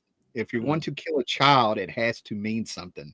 That child needs to be, there's got to be a reason for you to do something horrendous, or it's just shock value. And Alan Moore does not do shock value. So I always felt like that was some kind of symbol or metaphor, allegory, that the innocence of the world is over. Maybe the innocence in comics is over with that harsh reality. So that death meant a little bit more than what it should have, just to the straight reading of it. No, I think I like that. I think it's very perceptive, Tim, about that. I didn't think about it that way. I mean, the killing of the boy. Yeah. For the readers, what happens is that the Wardsmith are these alien creatures that appeared in his story, and one of them puts this in his brain, and this forces him to turn back into a human being again because he's in so much pain. And at this point, the little boy feels terrible. He feels terrible for what happened. Again, he's not doing this. It's this other being in him, right? Yeah, and yeah. And I also felt like the biblical things that were starting to feel like we were going towards with the divinity, I felt like they went more towards mythology. I also think if that was the case, that was a very smart move. Yes, it's closer to mythology because he uses the word Titan throughout. Exactly. Kronos is one of the chapters here. Kronos and associated with Zeus and such. So what he does, he was actually still a very shocking thing. But like Tim says, it's not for shock value. Right. He does, because early on, when he first battles him, when he turns into a child, he wants to kill him, but he stops. He stops himself. And it goes into that thing, if you knew what Hitler was going to do, would you kill him as a child type of thing, right? All those scenarios. Here, he stops him before he does anything. But by not killing him the first time, but like initially, this happened. This happened because he didn't kill him when he turned into a kid the first time. and he let him live. But now he has to do this. And I like this, you know, you have this page and then you turn it and you get this slaughter. Right. And then he has this here, you know, this panel here. And like he says towards the end, he talks about there's never been a heaven, there's never been a house of gods that was not built on human bones. You know, and I think that you can say that about any country, any history, especially people who are critical of their country and such. I mean, you're thinking, okay, so what was the golden age? Was there a golden age? Okay, there wasn't. Well, can you find a country where there was a golden age when all humanity was lovely to each other?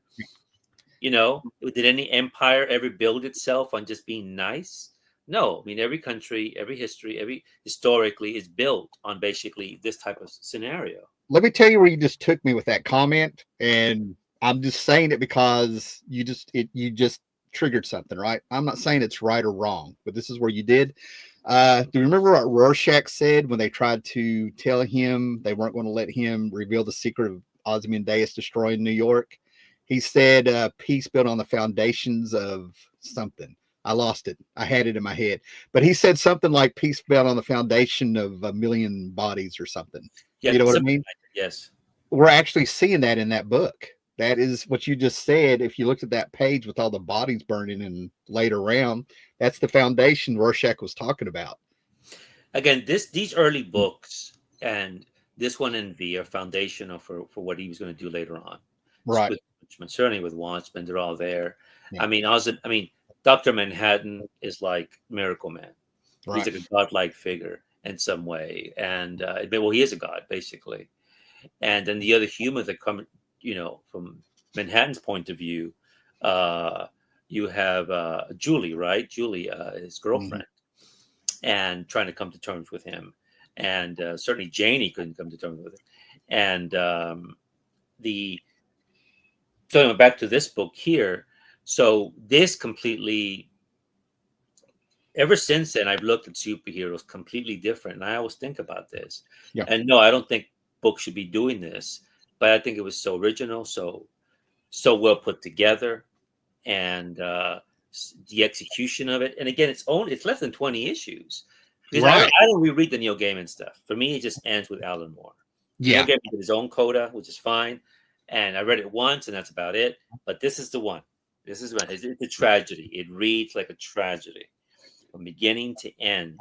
And there's a wonderful narrative pace to it, like there is in V, like there is in Watchmen, The Killing Joke, and lengthier in Swamp Thing. Now that I've read, and this isn't a critique on it, but I think this is important for what we're talking about. When Neil Gaiman came on, now that I've read a majority of that stuff, finally, I really don't recommend the Gaiman stuff to people. But there is one story Gaiman did. It was his actual first story published of Miracle Man, and it's not even in the series. They had a 5-issue miniseries for the 10th anniversary of Eclipse called Total Eclipse. And Marv Wolfman wrote it, and it is he actually I asked him about it at a Heroes Con. You know, Marv Wolfman wrote it. Marv Wolfman wrote it called Total Eclipse, and basically it's Eclipse Comics version of Crisis on Infinite Earth. Oh, and it's a backup story in it. I think it's issue 4 or something. But anyway, it opens up, and I read this when I was 16 when it came out, and it was I like this better than Neil Gaiman's Sandman stuff at the time. But it's just one story. And I think you were supposed to think it was Miracle Man or something at first, but it opens up with a kid, a teenage kid, I guess, lighting a cigarette up in bed, and he's shirtless. And I think he might have had Mike Moran's pajamas on that you see in the first one, black, blue, and white stripe. And he just lost his virginity. And he's talking about losing his virginity, and the girl never really rolls over. You just hear her mumble every now and then. And he's talking about the one time he met Miracle Man. And you get this idea of where Alan Moore left off, and it had me wanting to read Miracle Man because he was talking about kind of what happened in London. He referenced it, and then how it made him feel little and how it made humanity feel is what it's doing. And it's a very personal little slice of life story. And that was Neil Gaiman's best stuff on Miracle Man, in my opinion.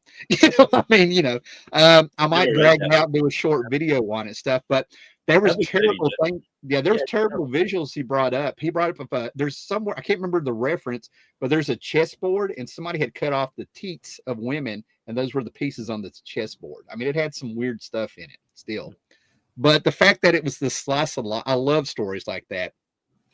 It was like Harvey P. Card just wrote, something not, I don't know. I'm digressing here a little bit, but that is, if you're a Miracle Man fan, I'll try to do a video for it, walking through it, that'd be great. Yeah. And, okay. Wow. Well, dude, we need to move on to another book. I think we're here to, Yeah, I'm still good to go. Are you still good to go? I yeah. mean, Look at the battery in mine. Battery's okay so far, you and let me know. We can do a part 2 if we need to. we can transition to Swamp Thing because I Okay. basically he was doing in 1983. He comes on Swamp Thing, as we know, and he's Yeah. still doing the warrior stuff.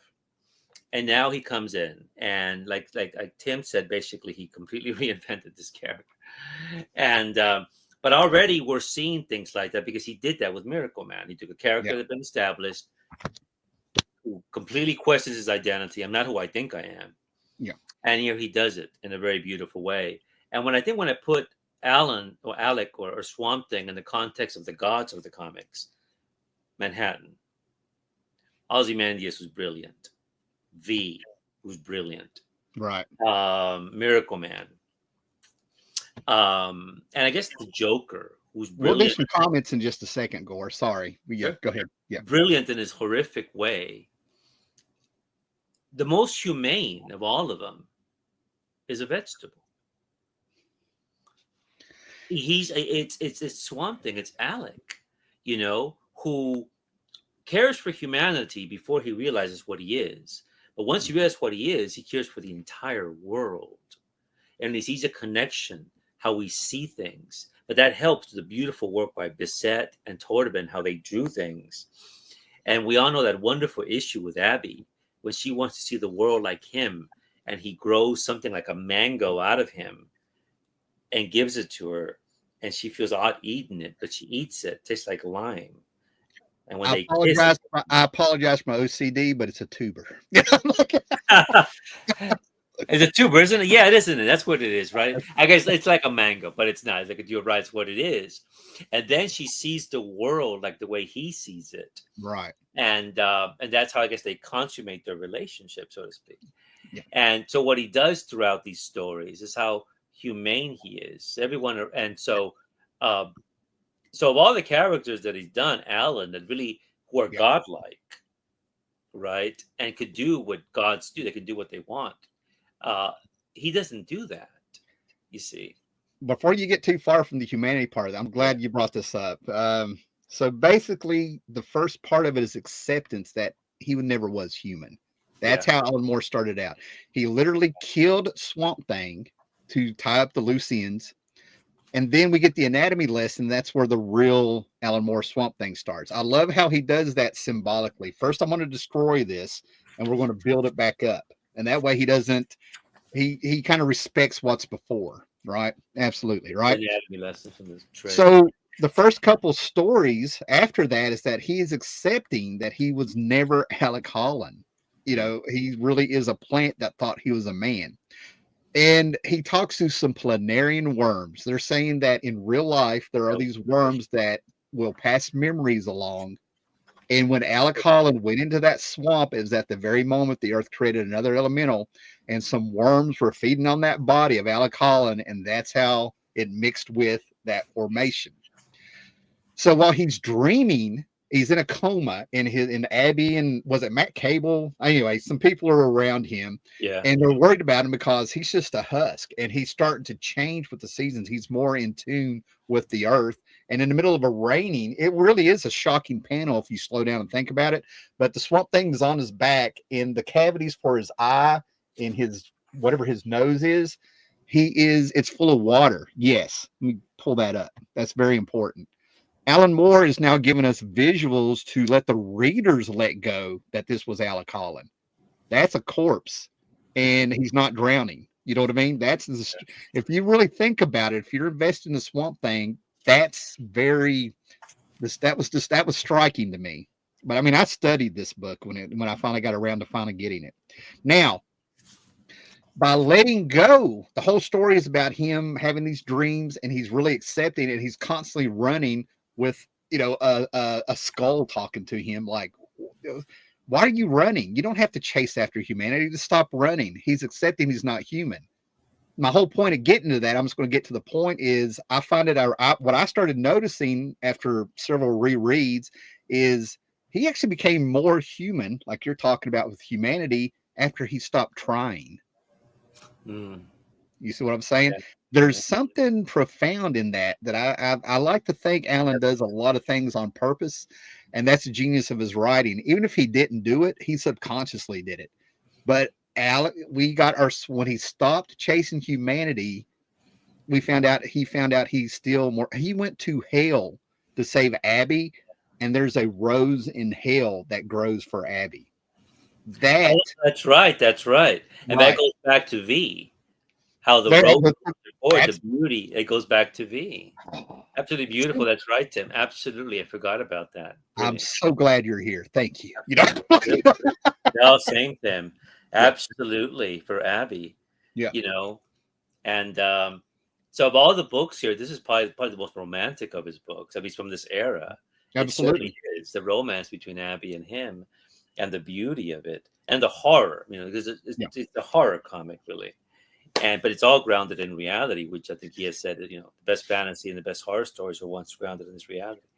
And to make it seem, real. So it makes it, when something bad happens, you really feel for that character when something bad happens. Because like he has said before, bad things happen to good people. Good things happen to bad people.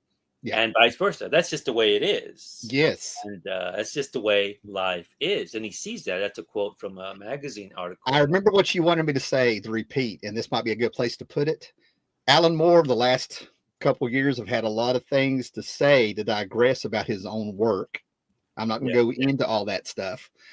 But I feel like after reading the interviews and reading the stuff since a kid, and I feel like I've followed Alan Moore, and by no means do I even think that I can read his mind. That's not what I'm saying. But if I study patterns of behavior, I think Alan Moore needs to stop saying that he was trying to do other things than his past works, because his interviews and stuff, they don't line up. You know what I mean? Like Rorschach was supposed to be a bad guy. We weren't supposed to like him and things like that.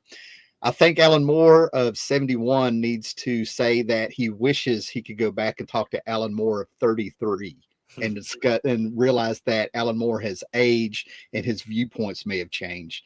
And I also feel like he has a lot of resentment for getting screwed over in the comic book business and stuff. Yeah, and I think that's affected him. He does. And when you spend 5 years studying magic and dark things, I think you forget to let a little light in your life also. And then when you have, one more thing, and then people don't realize, but he was married in the 80s and they had a woman. He had a woman involved in their marriage. Those two women ran off and left him and took the girls, and I think, he got with Melinda Gibby when they were doing Lost Girls, which is an adult. Yeah, it's an erotica. It's erotica. Thank you. And over the years, they got closer by doing that book to where they ended up getting married. So, there's a lot of things that I think affected Alan Moore. I feel like he's like Robert Crumb. It may be time to get just a little bit of counseling, just to get some perspective, not to fix you, not that he's nuts, but Alan. I think magic is where he found his counseling, when he got into magic. When he maybe got into that. Yeah, I think that's how he found some kind. Because I know he was really unhappy with Marvel and DC and such. That magic can lead to Promethea, but I don't want to digress too much, but we'll go wherever you want. I just, you've watched me long enough. If I get a train of thought, it just goes. So, yeah. But basically that was big with Swamp Thing. I think when Swamp Thing, like Daredevil, for mainstream audiences, Daredevil, people were reading Daredevil, and suddenly you can do that with a comic with Daredevil. Yeah. And suddenly he jumps on Swamp Thing. You can do that with a Swamp Thing. And so now it did turn off some comic readers who said, we want the 60s comics. Yeah. We don't like what this Bronze Age stuff is doing. We don't want too much reality in our comics. Right. And so, but it brought a lot of people, readers who were reading comics said, we like this too.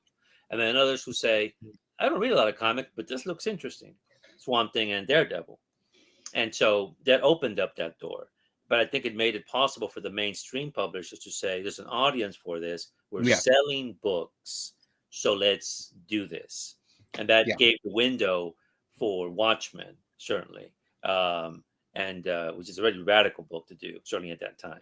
People And don't realize two tropes happened in the 80s. One's because of Alan Moore, one's because of David Milchney and Todd McFarlane. First one is the idea of legacy in a character, revamping and having a legacy. Now, you just referenced the fact that people were like, I want my 60s comics. This is getting a little bit too much. I want my Len Wein, Bernie Wrightson of the yeah, 70s.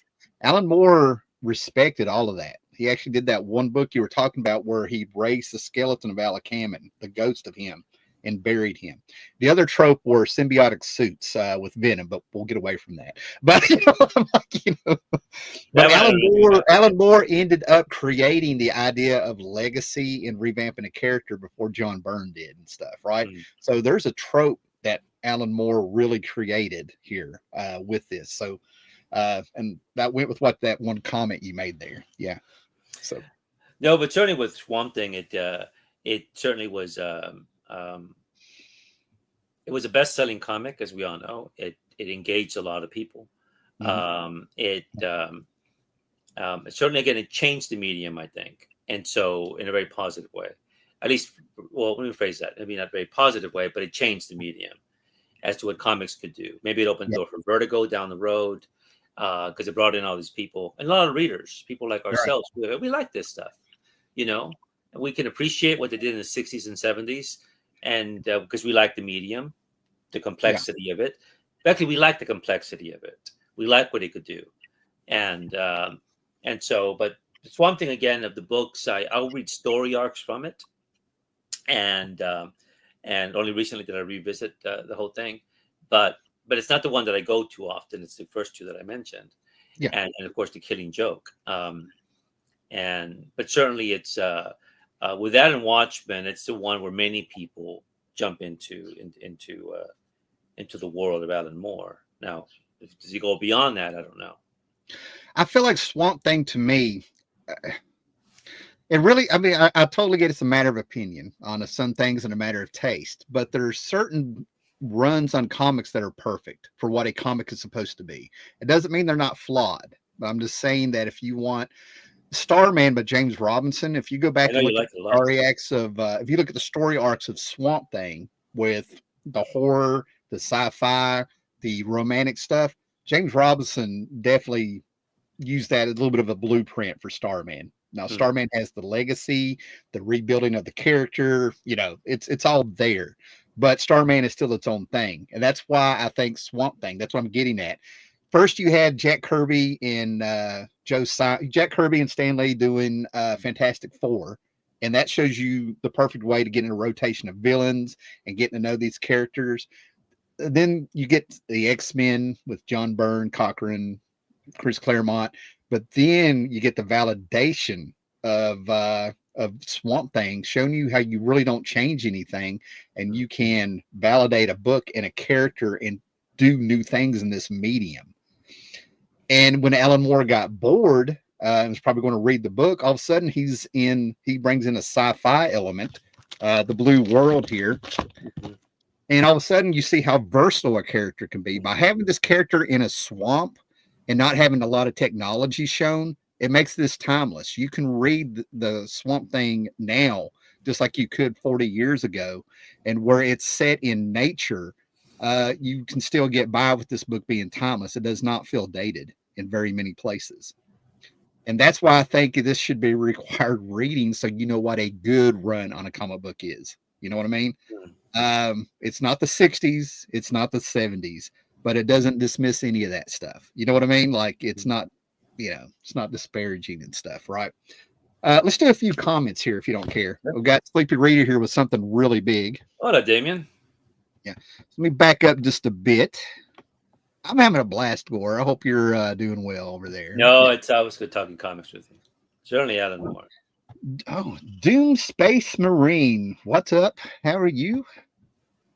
Vetch and Totalbaum. My trades I just showed you is signed by Totalbaum. Totalbin, I think that's how you say his name. It's taught. And I have one book signed by Rick Veitch that I actually ordered directly off of him on Facebook. So I have autographs from both of them. Totalbin was not a real talker when I met him, but I also heard that this was right when he was having some really bad eyesight problems. So he was a little standoffish. I think his wife was the one doing most of the talking. Sleepy Reader, Haleen Vidal's think tank. He tried to, he just named us, the crossover event. Peace out, guys. Tell Beth and Steve that Justin from Arizona says hi. Gotta go watch Gladiator 2 now. Nice. Here we go. And we have is Swamp Thing Alan himself of the world but beyond simple man. I don't know. Alan, what was it? I'm trying to think. I think he was well into his 30s by the time he got on there. If I'm probably wrong, but been in early 30s, I think. Yeah, early 30s at least. So I don't know. But a lot of what the writers put in there is either themselves or the people around him. So I wouldn't doubt it. I would not doubt that there's a character out there that Alan made put more of himself in than others. I wouldn't be surprised if Swamp Thing was that. I think it's possible. You got thoughts? It's possible. I don't know. I hadn't thought about it that way. But we see the world the way he sees it. I mean, I get back to these godlike figures of like Dr. Manhattan and Swamp Thing and Miracle Man and also with the exception again of a vegetable, they're the ones who are the most actually more benevolent compared to the others. I'm gonna go ahead and say something that like I would totally take back, and it may blow Alan. If Alan Moore ever saw this, it may blow his mind. But I think one of the reasons he may have backed out of liking Rorschach so much is that that's the Alan Moore of 1985 that 71-year-old Alan Moore sees. I think there's a bit more Rorschach in him because his favorite character growing up was oh my god, I'm going blank, Harvey or whatever it was, the guy that ate the lollipops, had godlike powers. I have it over here. Oh my god. Wow. I can't think of him. But anyway, he took his favorite character comic when he was a kid and he gave Rorschach the way that his speech, the way he talked. He gave him his way he spoke. We've been doing this a while, man. But anyway, I think Rorschach may be a little bit more Alan Moore of the 80s than he wants to admit. I think when we're younger or like that, we're more reaction when we're younger that way. Exactly. Yeah. I mean, I look at like hair metal. I got into hair metal simply because a girl told me to sit between her legs while she played with my mullet. Before that, I was into 3-chord garage rock, punk music, and Motown. Now all of a sudden I'm listening to Poison, like, right. I was young. I was so young. More regretted everyone went dark after him. There we go. But now I worry his legacies that every writer thinks they need to revamp each character when they take on a book. Yeah. My current view. Yeah. Unintended legacy. But you got to remember, he gave us the ABC, America's Best Comics, as an apology to bring back that innocence. Not all reboots are equal. No. All right, sir. We were talking about Swamp Thing. Do you have a particular favorite issue or era of the Alan Moore Swamp Thing before we move on that you want to talk about? It's the earliest ones, really, and up to leading. Basically, for me, I'm centered on Abby. I just liked Abby's relationship with him, and certainly how they came to basically this unusual relationship. It's a love story, very unusual. And like you went in the wonderful, he goes to hell to save her, And there's Arcane. I think there's a picture of Arcane and all these insects and decomposed bodies are there, and Arcane thinks he's been there for years and years and years.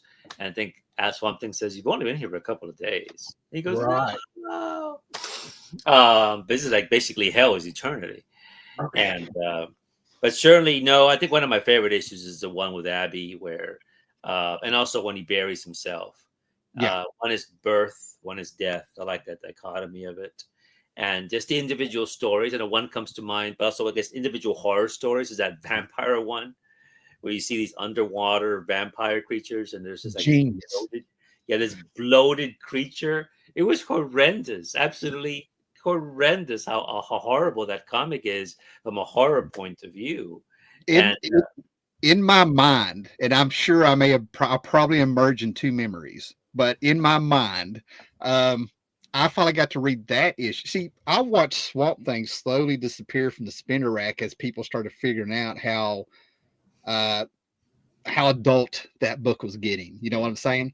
yeah, The last two issues that I was able to buy was the Crisis on Infinite Earth issue. It's in the okay. 40s, and then that 50th issue where they're on the demon horses, Yeah. rallying. After that, it disappeared from the Huh. spinner racks where I live. Yes, as slowly.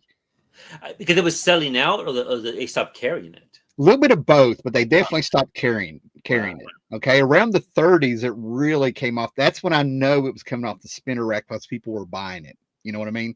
I couldn't fight those adults because I was in school and I'd have to run off the bus. You know what I mean?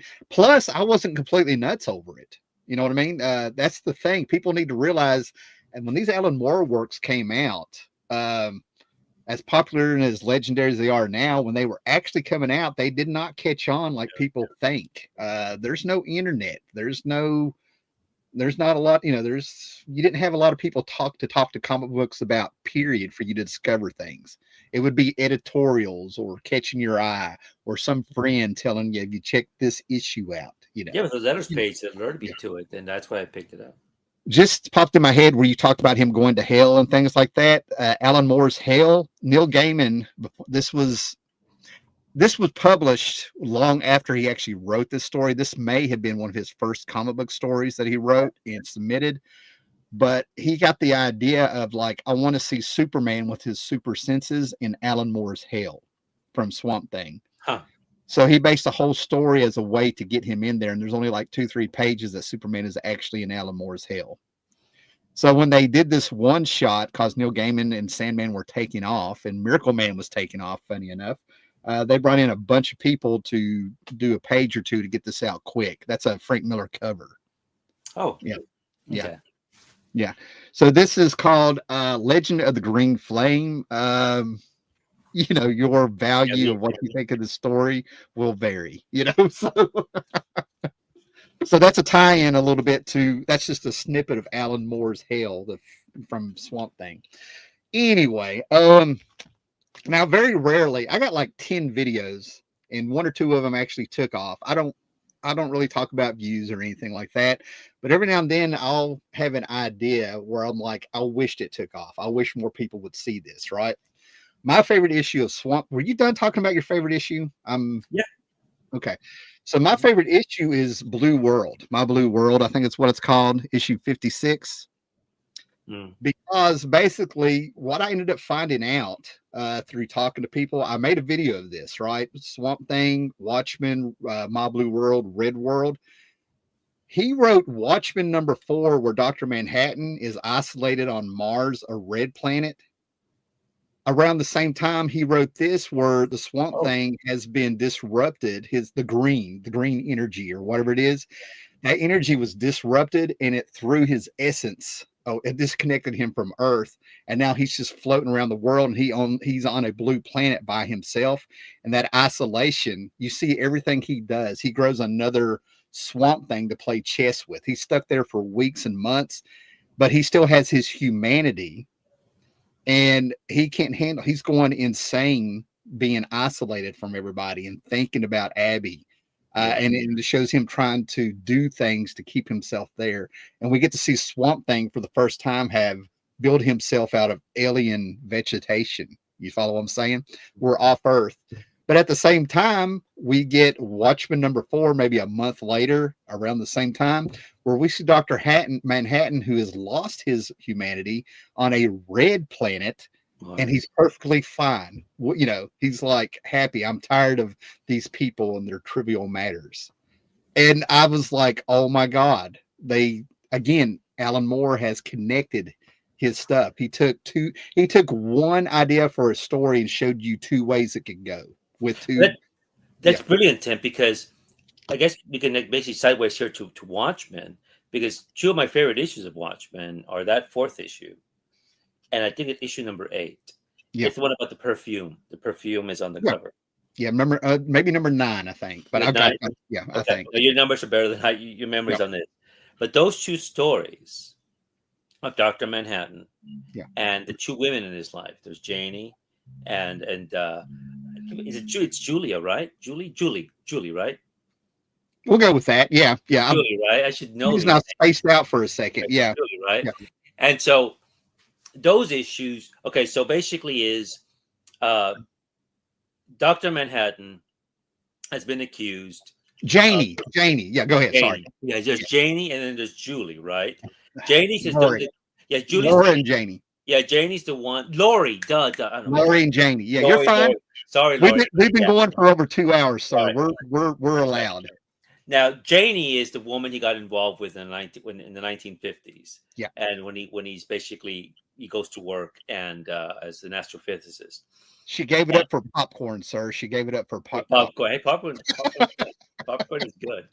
And so those two issues are probably two of my favorite in that because they work well together.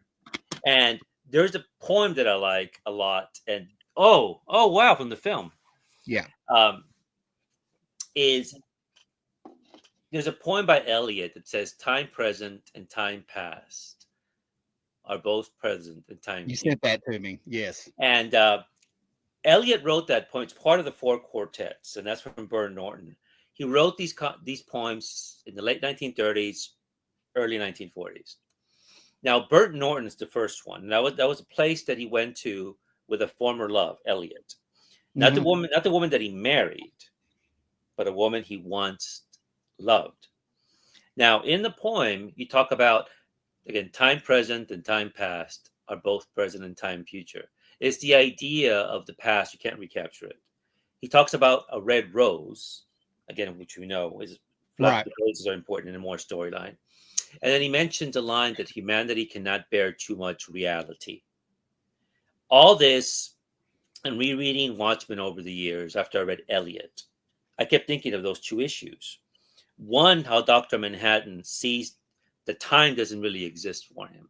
Time is always present. And he's looking at those photographs. It's 1959, then it's 1963, then it's 1966. It's the time, then it's 1945. 1945, when my father, who's a watchmaker, says, we're not doing this anymore. What do you mean? This is the future. The atom bomb has been dropped in Japan. No one's going to need watches. You're going to be basically a scientist. So the domino falls. And we know from V, once the domino falls, we don't know where it's going to end. V knows where it's going to end. Right. But we don't. Well, the domino falls here. 1945, atomic bomb is dropped. Dad happens to be a watchmaker. He becomes basically a scientist. Late 1950s, he meets Janie. He meets Janie. They go out to an amusement park. Again, an amusement park is always important for Alan Moore because we see the amusement park carnival again in The Killing Joke, right? And there, her watch, the rich watch, breaks. It falls. It gets stepped on by a fat man. He decides to repair that watch. A few weeks later, after they've already been involved, she goes, where's my watch? He goes to the room, the scientific room, where he left it in a coat. The door closes, turns him into Dr. Manhattan. But all these things had to happen for this to work on. And that goes back to the watch. Right. So he becomes Dr. Manhattan. So he's involved with Janie. Then 1963 or so, 62, he meets Lori. 66 or something. Yeah, I got you. Yeah. So 15, 16 years old. Gets involved with her. And then, but it's juxtaposed as when he told Janie that I love you, but I knew I was lying. Yeah. You see, what he does in those issues so well, which were, again, how he sets up the panels in V. Here with Dave Gibbons, it's even more calculated. Yeah. How one comes to the other. It's so brilliantly done. And initially, when Watchmen came out, I was turned off by Gibbons because I was reading Gibbons in Green Lantern. Yeah. I liked them in Green Lantern. But also the colors. The colors were very bright. This was a very serious story. And the storylines, before I understood what he was doing with the panels, I was pretty hard on Gibbons, and it was difficult to engage me with the book. But eventually, I got over that really fast. And now, of course, I deeply appreciate what Gibbons Yeah. did with the book. Nobody else could have done that. I agree Yeah, with you. Yeah. absolutely. Brilliant. I don't think even Lloyd could have pulled it off. My first Dave Gibbons that I remember seeing was a cover. I have it. My brother had it. I ended up getting one. It was a Green Lantern, and on the cover it had the javelin. They're up in the air or something, and it's the javelin. So I'm sitting here like I the remember that. javelin dude. Yeah, yeah. But my thought was basically your point is back to that Swamp Thing issue, is that he's on Mars, he's upset in some ways because Laurie's now taking up with Dan, but in a way it's his fault, and so he's setting up this place on Mars. How the cogs of time, the cogs of life work out, and then he decides he wants to talk to Laurie, so he brings her over to Mars, right? And then having this conversation about everything and how he's indifferent. He goes, what's going to happen to Earth? And she goes, why are you indifferent? And he says, basically, because the only thing that connected me to Earth is you. Yeah. And he goes, are you going to be as petty as this? Let the Earth get over this with us? Is this what it is? Oh. And then we get to the perfume bottle. That's that perfume issue. Nostalgia. Right? Yeah. Nostalgia. Which is really slow time. Because it goes, what's your earliest memory? And it's got this little, what's it called? It's like a little thing you shake, right? A little glass thing. Snow globe, sir. Snow globe, right? The snow, right? And she goes, why do I like that? Well, I remember an argument my parents were having. I remember that argument. And he starts thinking about that argument. But there's missing something. She's missing something. Like she's thinking about the comedian when she met him at a party. And in front of everyone says, you attempted to rape my mother. And he's like, what? But why would I do that? My friend's daughter, what, blah, blah, blah, blah, blah. And finally, Dr. Manhattan says, what are you missing from this? What are you either intentionally ignoring or you misremembering? The comedian's my father. Yeah. This is why boom, boom, right there, that perfume locks and goes back to T.S. Eliot. Humanity cannot bear so much reality. And suddenly it hits him. And then with him, suddenly he puts all these things together. That brings him back. He says, all these, basically, your mother, the man who attempted to rape her, is the man that she loved. And from that little sperm, went to that little ovum, created someone like you. And there's thermodynamic nuclear miracle. Boom, bingo. Yeah. And now, basically, I will go back and help you save the Earth because of that. Yeah. It goes back to that story of Swamp Thing, which I completely forgot about. Yeah. It's all there. I mean, you bring it together. And now I wish I included this issue in that video I was talking about, about the humanity and stuff, because the thing that tethered them both to Earth were their women. I don't know if with John, if we would call it love, but she was his anchor to humanity. And also, this is why I wish I could go back. There's two books I wish I could read for the first time. It is Watchmen. It is The Dark Knight Returns. But that issue where you realize with Laurie who her father is, the comedian, there's a panel there outside of the Crime Busters where he's looking at her and talks about, you have your mom's little mole too and all this stuff.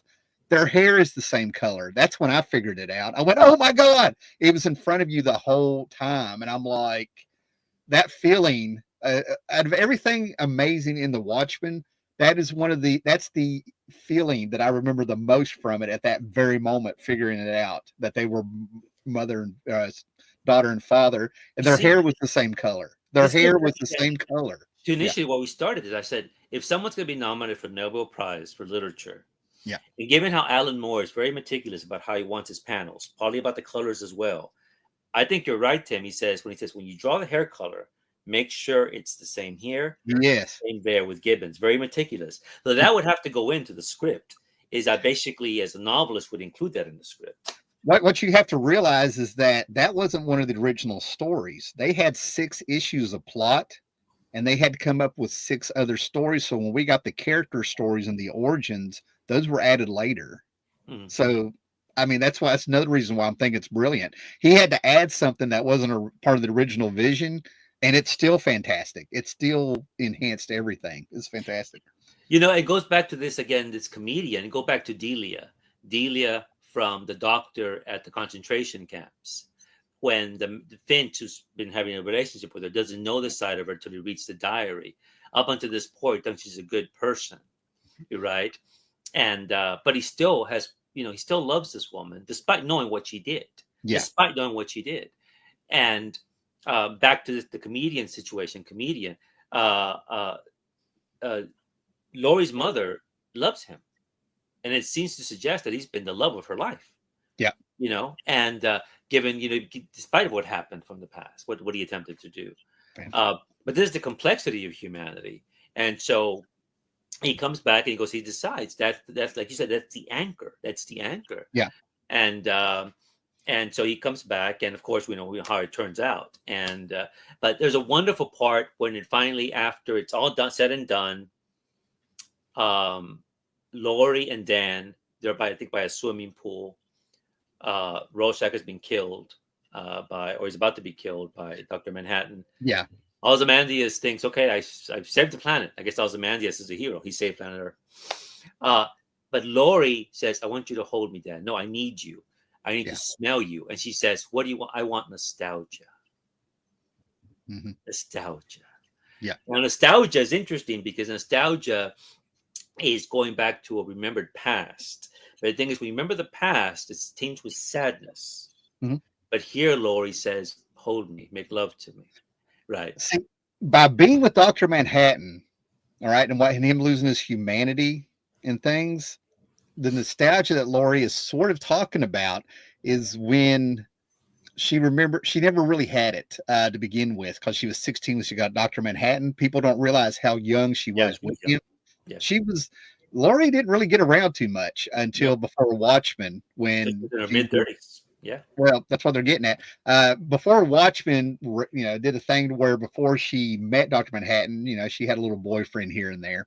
So that kind of does fit. But the nostalgia that she's talking about is probably all things, the sadness, everything that makes humanity, including the sadness. It's all together.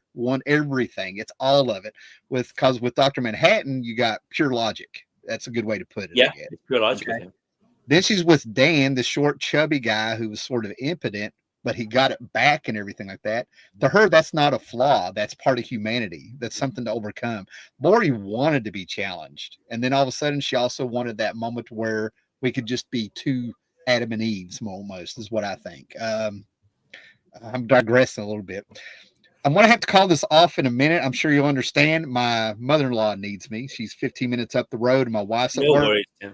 Yeah, that's why I texted a minute ago. I wasn't ignoring you. So I definitely want to do a part 2 on this, where we pick up with Watchmen, go into the Killing Joke, and other things you wanted to. Would you be up for that in the near future? Yeah, that'll be good. Yes, because I think with the Watchmen, the word nostalgia is interesting, how it plays in the Killing Joke. Yeah. It has a completely different effect there, because I see that nostalgia is a factor there. Yeah. And so, yes, I would like to very much, Tim. And yeah, I'm getting a little distracted with my train of thought where she needs me here, but it's no big emergency. It's just I'm family. Absolutely, I'm the man in the family. No, but I'm glad we did this. I mean, I'm glad to get this off my chest, talking to somebody, or again, personally, I know someone who knows Alan Moore as well as you do. People that I do know are on YouTube, yourself, and the people who are in this chat. But certainly, whenever I have any people that I know, I say go to Tyler Mouse's channel. If you want to know something about Watchmen or Alan Moore, you go to his channel. Isn't it frustrating to have that and you need to get it out and you don't have the I try to engage people with the comic shop, but it's very restricted. Some people, they don't know the work as well as you do, and they don't think about it as, maybe I haven't found the right people. They're there, I just haven't run into them. They're there because if I'm there, there have to be other people like me. So what I really liked is the extra layer of depth you brought to Beat from Vendetta. So I'm definitely going to be rereading it. Same, Tim. You're the same with me, and I appreciate you as well. Yeah. I'll have to go back and look at the very moment. There's one or two things to you that I was like ready to just pop out of the screen and be like, oh my God, and it was right there the whole time.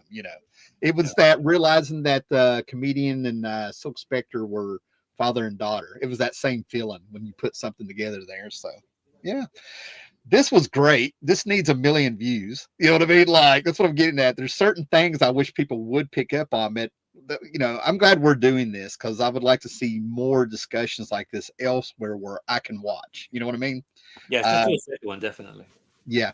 Well, we will do a part 2 to this, man. And we had some great comments, great people in there, man. So Yeah, I appreciate everyone who was yeah. here. That was good seeing people All here. right. I'm gonna go off the Wasn't air, late. but don't jump off too quick there if you Okay. don't mind. Okay. But Thank you, later, everybody. guys. Thank you Thanks very for much. everybody. There will be a part 2.